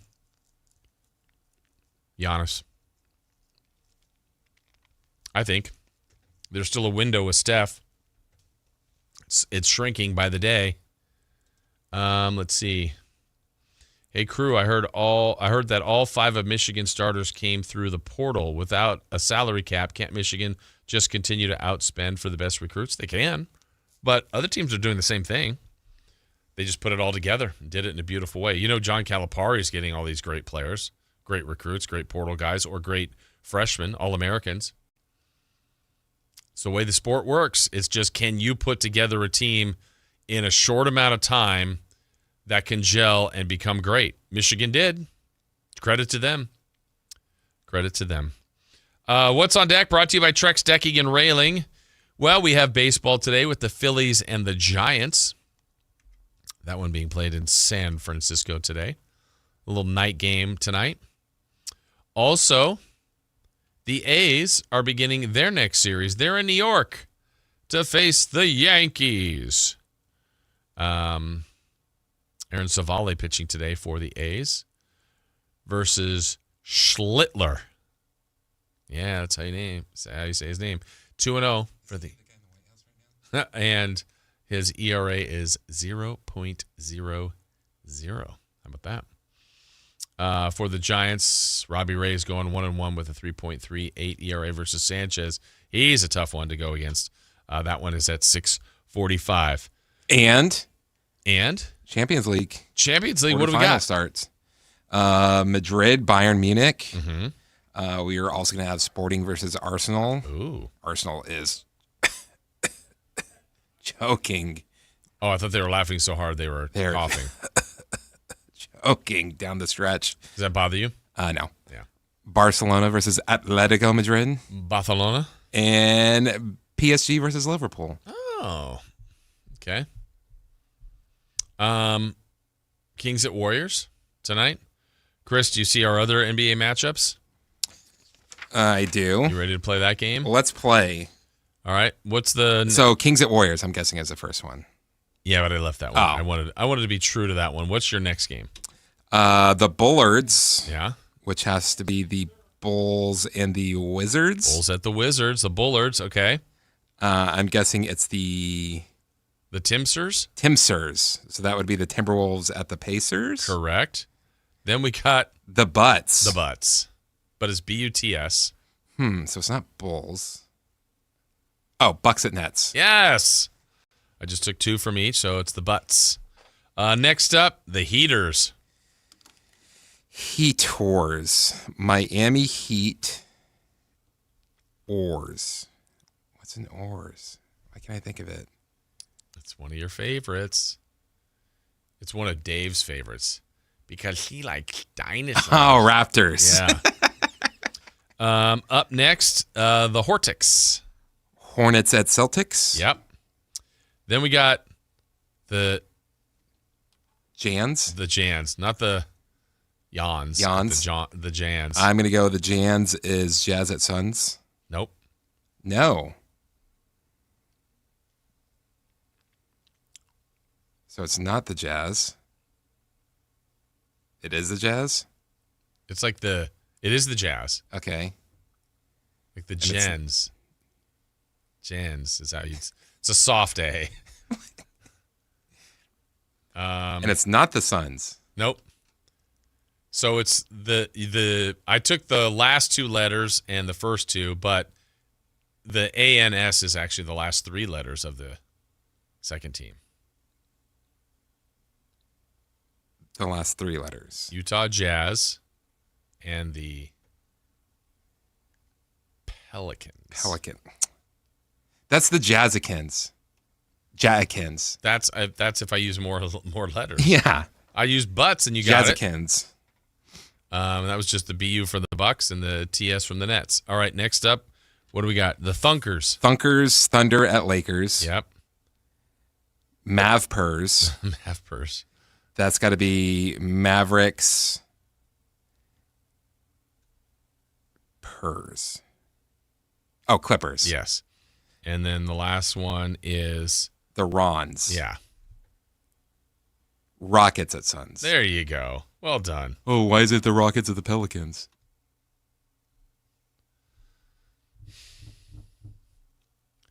Why I oughta. But the game of the night, Kings and Warriors. Chris, who is favored and by how many? I'm going to guess the Warriors by... That's correct. 8.5. Warriors by 8.5. Okay. The Warriors are favored by 14.5. Ooh. Let's see. That's got to be the highest spread of the night. It is not. Wow. Of those games on there, which game do you think has the highest spread? I will go with... What was Butts again? Bucks and Bucks Nets. at Nets? Yeah. I'll say that. The Bucks are favored by 2.5. Oh. We got the Timberwolves 12.5 over the Pacers. An 11.5 New Orleans over the Jazz. But at 17.5, actually the Clippers are 11.5 over the Mavericks. 17.5, the Thunder over the Lakers. Because of the Lakers' injuries, I guess. Man. Woof. How about that? All right, when we come back, let's Luka won't be able to do his fake limp in that game, so that's probably why. Just the real one. When we come back, we will have Matt and Kayla in here. We will see what's coming up on their show, and we'll quiz them, find out who's getting older today with celebrity birthdays. That's coming up next on Sactown Sports. The San Francisco 49ers play on Sactown Sports 1140. Touchdown 49ers! Every game on your number one sports station. Don't miss the action on your local sports leader. Sactown Sports 1140. Spring is here, and there's really nothing better than hitting the open road in a new Honda. Whether you're shopping new or pre-owned, Stockton Honda has the selection and savings, plus get top dollar for your trade. And while life's roads are often filled with bumps, buying from Stockton Honda couldn't be smoother. Wherever the road you travel might lead, Stockton Honda is happy to get you there. Come in today or go to StocktonHonda.com. Anytime, anywhere, it's all here. StocktonHonda.com.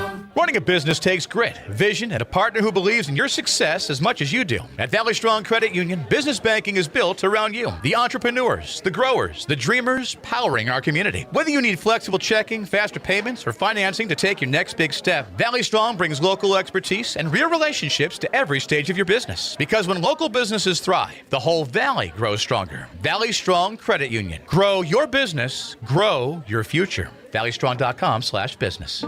At Fisher Investments, we may seem like other money managers, but we're different. What makes you so different than the rest of us? We ensure clients receive unparalleled service at every step of the relationship. Tell me more. Our investment counselors focus on service over sales, prioritizing clients' needs. How do you make money? We don't sell any commission-based products. We have a simple management fee based on the value of our client's portfolio. So we do better when our clients do better. What about client portfolios? We get to know each client, their finances, family, health, lifestyle, and more, and then we tailor a portfolio based on their specific goals and needs. Your clients really come first then, huh? Yes, we make them a top priority.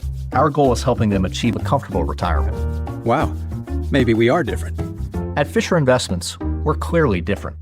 Learn more at FisherInvestments.com. Investing in securities involves the risk of loss. Confidence is knowing you're ready to handle whatever comes your way. That's what it feels like to take on your workday with Cintas.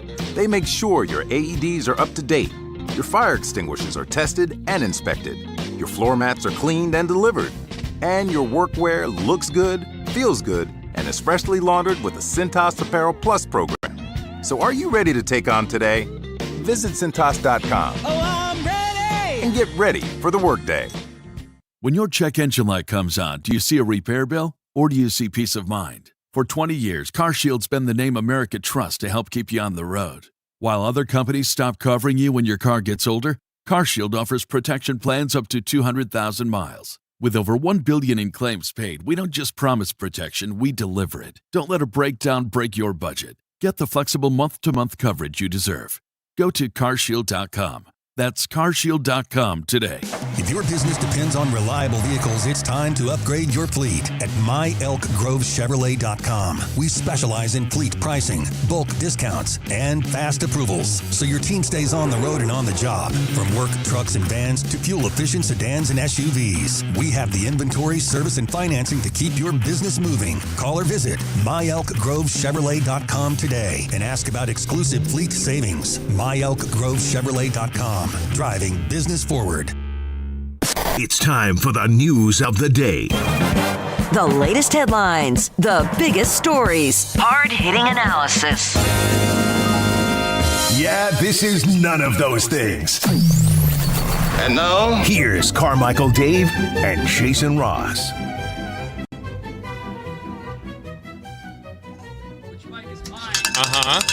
I don't know. It's grab bag, yes. All right, shuffling mics. Let's see. Hello? Hey! Am I on? Yeah. Okay, good. Everybody's on. Wait, is Matt in studio or? Hi. Oh, okay. I'm Yeah, here. he's There he is. I came to work today. Nice of you to do that. You know. Yeah. You good? Everything's great. Yeah. Everything's wonderful. All will be explained on the first segment of the show. Shout out public school systems. Yeah, it's their fault. Yeah, it's their fault. 100%. They're the problem. They really are. Not really. Is Dave not joining us? No, I don't think so. No, Oh. he's failed multiple times on his connection. We've been off and on with him all day, but yeah, he's now MIA. off. He is now off. He gone. How'd it go yesterday? Good, Yeah? for the most part. They was killed it. A Monday. I was telling you guys before I got in that I don't know might be allergy related, but I have like dry mouth right now. So talking for 4 hours can be It's a a little lot. bit weird. Yeah. So during like the noon break, I told Kyle, I was like, please tell me we've got a guest. And Brandon Nunes came in. Oh, perfect. So there you go. Talk Then to you Little could Kings with us. then you could rest a little bit. Yeah, but other than that, it went well. Yeah? Good. And everything's good on your end? Everything's fine. Okay. You It will gotta be stay explained. tuned, I guess, for Apparently. hour one. Yes. Apparently. What's coming up on the show today? Well, we will preview. I mean, I don't know if you want to go like buy a broom or anything specifically, but we'll preview the A's sweep of the Yankees in New York that it's already begins happened? tonight. Well, no, it's gonna happen. It's just gonna. I'm just letting you know. Okay. Right. Just buy a broom, get it ready. So I mean, we'll preview that. Of course, you're in Frankie's Yankees, falling victim to the A's. We'll talk about the fun that, because I didn't get to be on the show with these guys yesterday. Last Friday, it was a pretty special Sacramento sports night, even if it was negative to a lot of people based off of what happened inside. Dude, that was like a Golden week One ago. Center. What are you talking about? Sorry. Hey, first time here. Got to talk about it. I also want to share a few thoughts on the Mike Malone hiring at UNC, and of course, we're reacting to last night's awesome Natty game between the Michigan and UConn. So. How'd you guys end up in the bracket? Did you ever look at your standings? I did not, Low. but I won in terms of getting it right and the score very close. I won my ESPN bracket. Oh, there you go. You won something. Yeah. Some pride. Wasn't all the way a loser. It was just a fun bracket. There was nothing there. I like to do 2 brackets. I like to do a competitive one and then a fun one. Unfortunately, usually my fun ones win, and my competitive one does not win. That's how it works. The way Like it does Kayla, work. Yeah. you're overthinking the competitive one. Yeah. It does happen. None of us were in the winning department. Who no. won again? What was her name? Her name was Lindsay. Yeah. Yeah. I was like, dang, 2,000 plus? I could use that right now. Did quite well. I feel like in brackets, when I had Illinois going all the way to the Final Four and then losing in the Final Four, Yeah. which I thought was that was my bold pick. Right. And that part came true, and I feel like I wasted it, I wasted it because Duke lost, and then I had Michigan losing in the championship, so it's like, It was great. it wasn't. I think still the moment of the tournament is the UConn-Duke game, right? That's the memory of this tournament. You think, will that last longer than Michigan's? No, Michigan's championship's going to last forever, but it feels like that's the one I'll remember for a long time. Probably that one, or St. John's beating Florida. Yeah, that was good too. It was Kansas. Sorry, Kansas. not Florida. Kansas. Yeah. Oh, at the buzzer? Yeah, that was good. This tournament was okay. Yeah, you didn't love it? Didn't love it.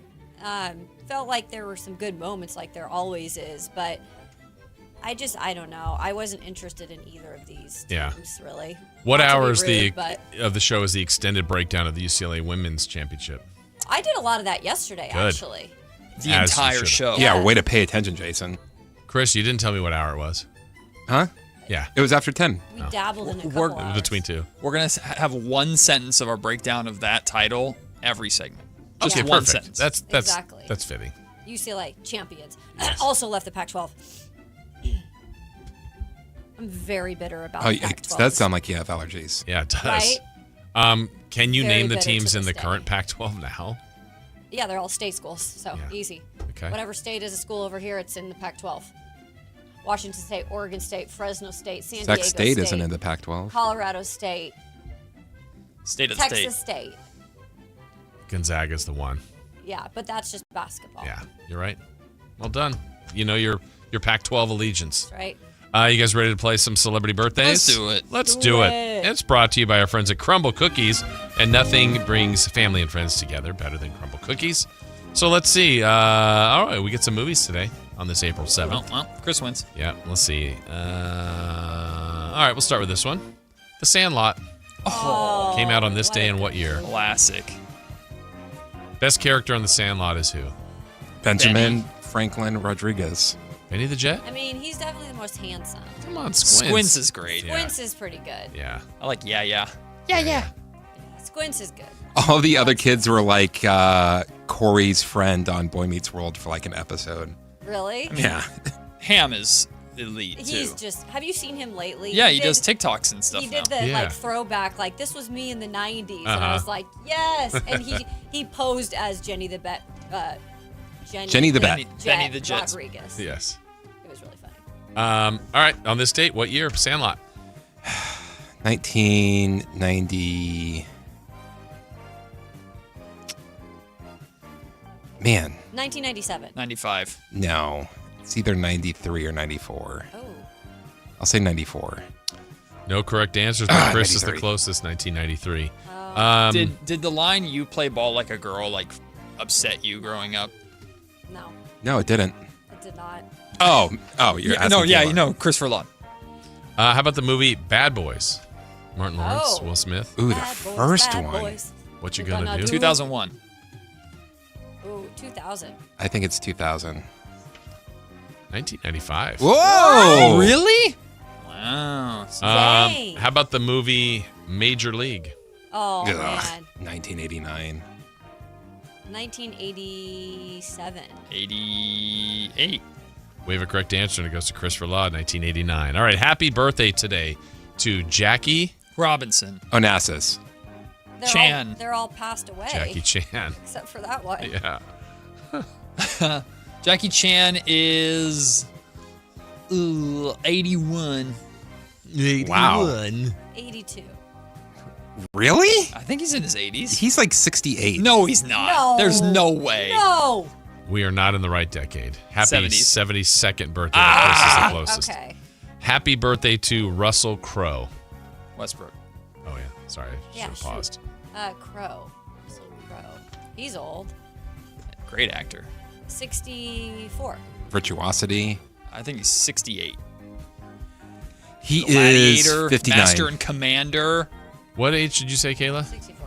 Kayla's close to 62 for Russell Crowe. Happy birthday to Ricky Henderson. Martin. Hatton. Former Niners Steamboat. running back Ricky Waters. Ooh. No, you could have given us 10 guests each. No, we never would have gotten no, there. we didn't. Oh, from Notre Dame? Yeah. Oh. There you go. Why did you say that? I don't know. I don't know how old he is. Ricky Waters. No clue. Didn't he also play for Seattle? To 51. Eagles, I think, too. 51? 54. 56. Chris's closest 57th birthday. Happy birthday to Bill Henderson. Clinton. Bill Bellamy. The Bob the Builder. Bill Bellamy on MTV? Yeah. Man, he was a good VJ. Bill Bellamy from Any Given Sunday? Yep. Friend of the show. The old show at the other Friend of building. the show. Yeah. Bill Bellamy. One of you guys go first. Ooh, 57. 55. I'm going to say 61. Oh my gosh, no. We have a correct answer, and it goes to Christopher Laud. Happy What? 61st birthday. He's 61? He's our guy. Yeah. You age differently as a VJ. I guess. Yeah. And I am good. He did play for the, Ricky Waters did play for the Seahawks. Oh, Okay. Where were you on that, Chris. Kayla? I Yeah. was not there. Happy birthday to Tiki Barber. and his brother. Room. What? Tiki Room. Tiki and Rondé Barber. They're twins. Oh. Uh-huh. They Really? They both have a birthday today. 48. Whammy. Oh, 50. That we were waiting. 50. Sorry. Oh, 50. 49. I was like, should I age them like that? Kayla's closest. Happy 51st birthday. Ooh. Who's older? Yeah. Good question. Great question. Do your research. Okay. Happy birthday to Maxime. Reno. Dupree. Maxime Renault. What? Nice! Happy birthday, Max! Max is, I should get this right. Max is 23. Oh, he might be 24. 24. 24. We have a correct answer. Goes to Matt George. Oh! Thank God. Happy 23rd birthday to So Maxime okay. Renault. All right. Happy birthday to Adrian. Peterson? Beltre. Correct. Wow. Beltre. Adrian Beltre is how old today? Adrian Beltre is 46. 45. He is 44. Matt's closest, 47. Just missed by a year. Happy birthday to Francis. Oh, Copel. What? I don't know. Is that a wine? Oh, you were Copel? close. What is it? Francis what? Couple. Copel? Francis Ford Coppola? Oh, okay. Is that who you mean? Yeah, Francis of Ford course. Coppola, the director. That's what I meant. Francis, big fan, 60. 60. 80. Huh? Oh, no.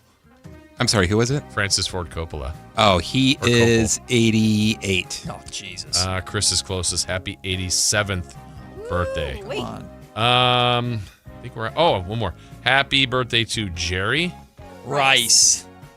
Seinfeld. Reynolds. Former governor of California, Jerry Brown. I just wrote down everybody I could get. Sorry, I didn't get that one. Yeah, right. I know. Jerry Brown, listen. Listen. Let me tell you about Jerry Brown. Yeah, tell me all the things about Jerry Brown. Jerry Matt. Brown. He dated the singer that Jason hates, Who's that? Linda Ronstadt. Stefani? Linda Ronstadt. What is his name? Jerry? Jer. Brown. Jer Bear. Jer Bear. Jer Brown Bear. is 78. 70. 84. Chris is closest. Happy 88th birthday. Damn it, Jerry. You were so close on your Jerry Brown I information. was trying to age him. De-age him. Yeah. Yes. I just had hope that there would be a politician that was younger. Yeah, right. Did you ever want to run at politics, Matt? Hell no. God. I guess it's a no for you. No. Chris, what would my slogan be? My campaign slogan? Unless it was let's just Can't have get fun. worse. Get worse. Mine would be Challenge just let's just have accepted. fun. Yeah, it's fine. Let's do what we want. Let's swear all the time. No rules. Yeah. Normalize swearing. Yes. You might win on that. You know, honestly, Kayla Anderson. Let's go! Kayla Anderson, 2026. Who says We no? swear because we care. Yes. That's got staying power right there. I'll be your campaign manager. There we go. We're going to lose. Well, I hope you guys have a great show.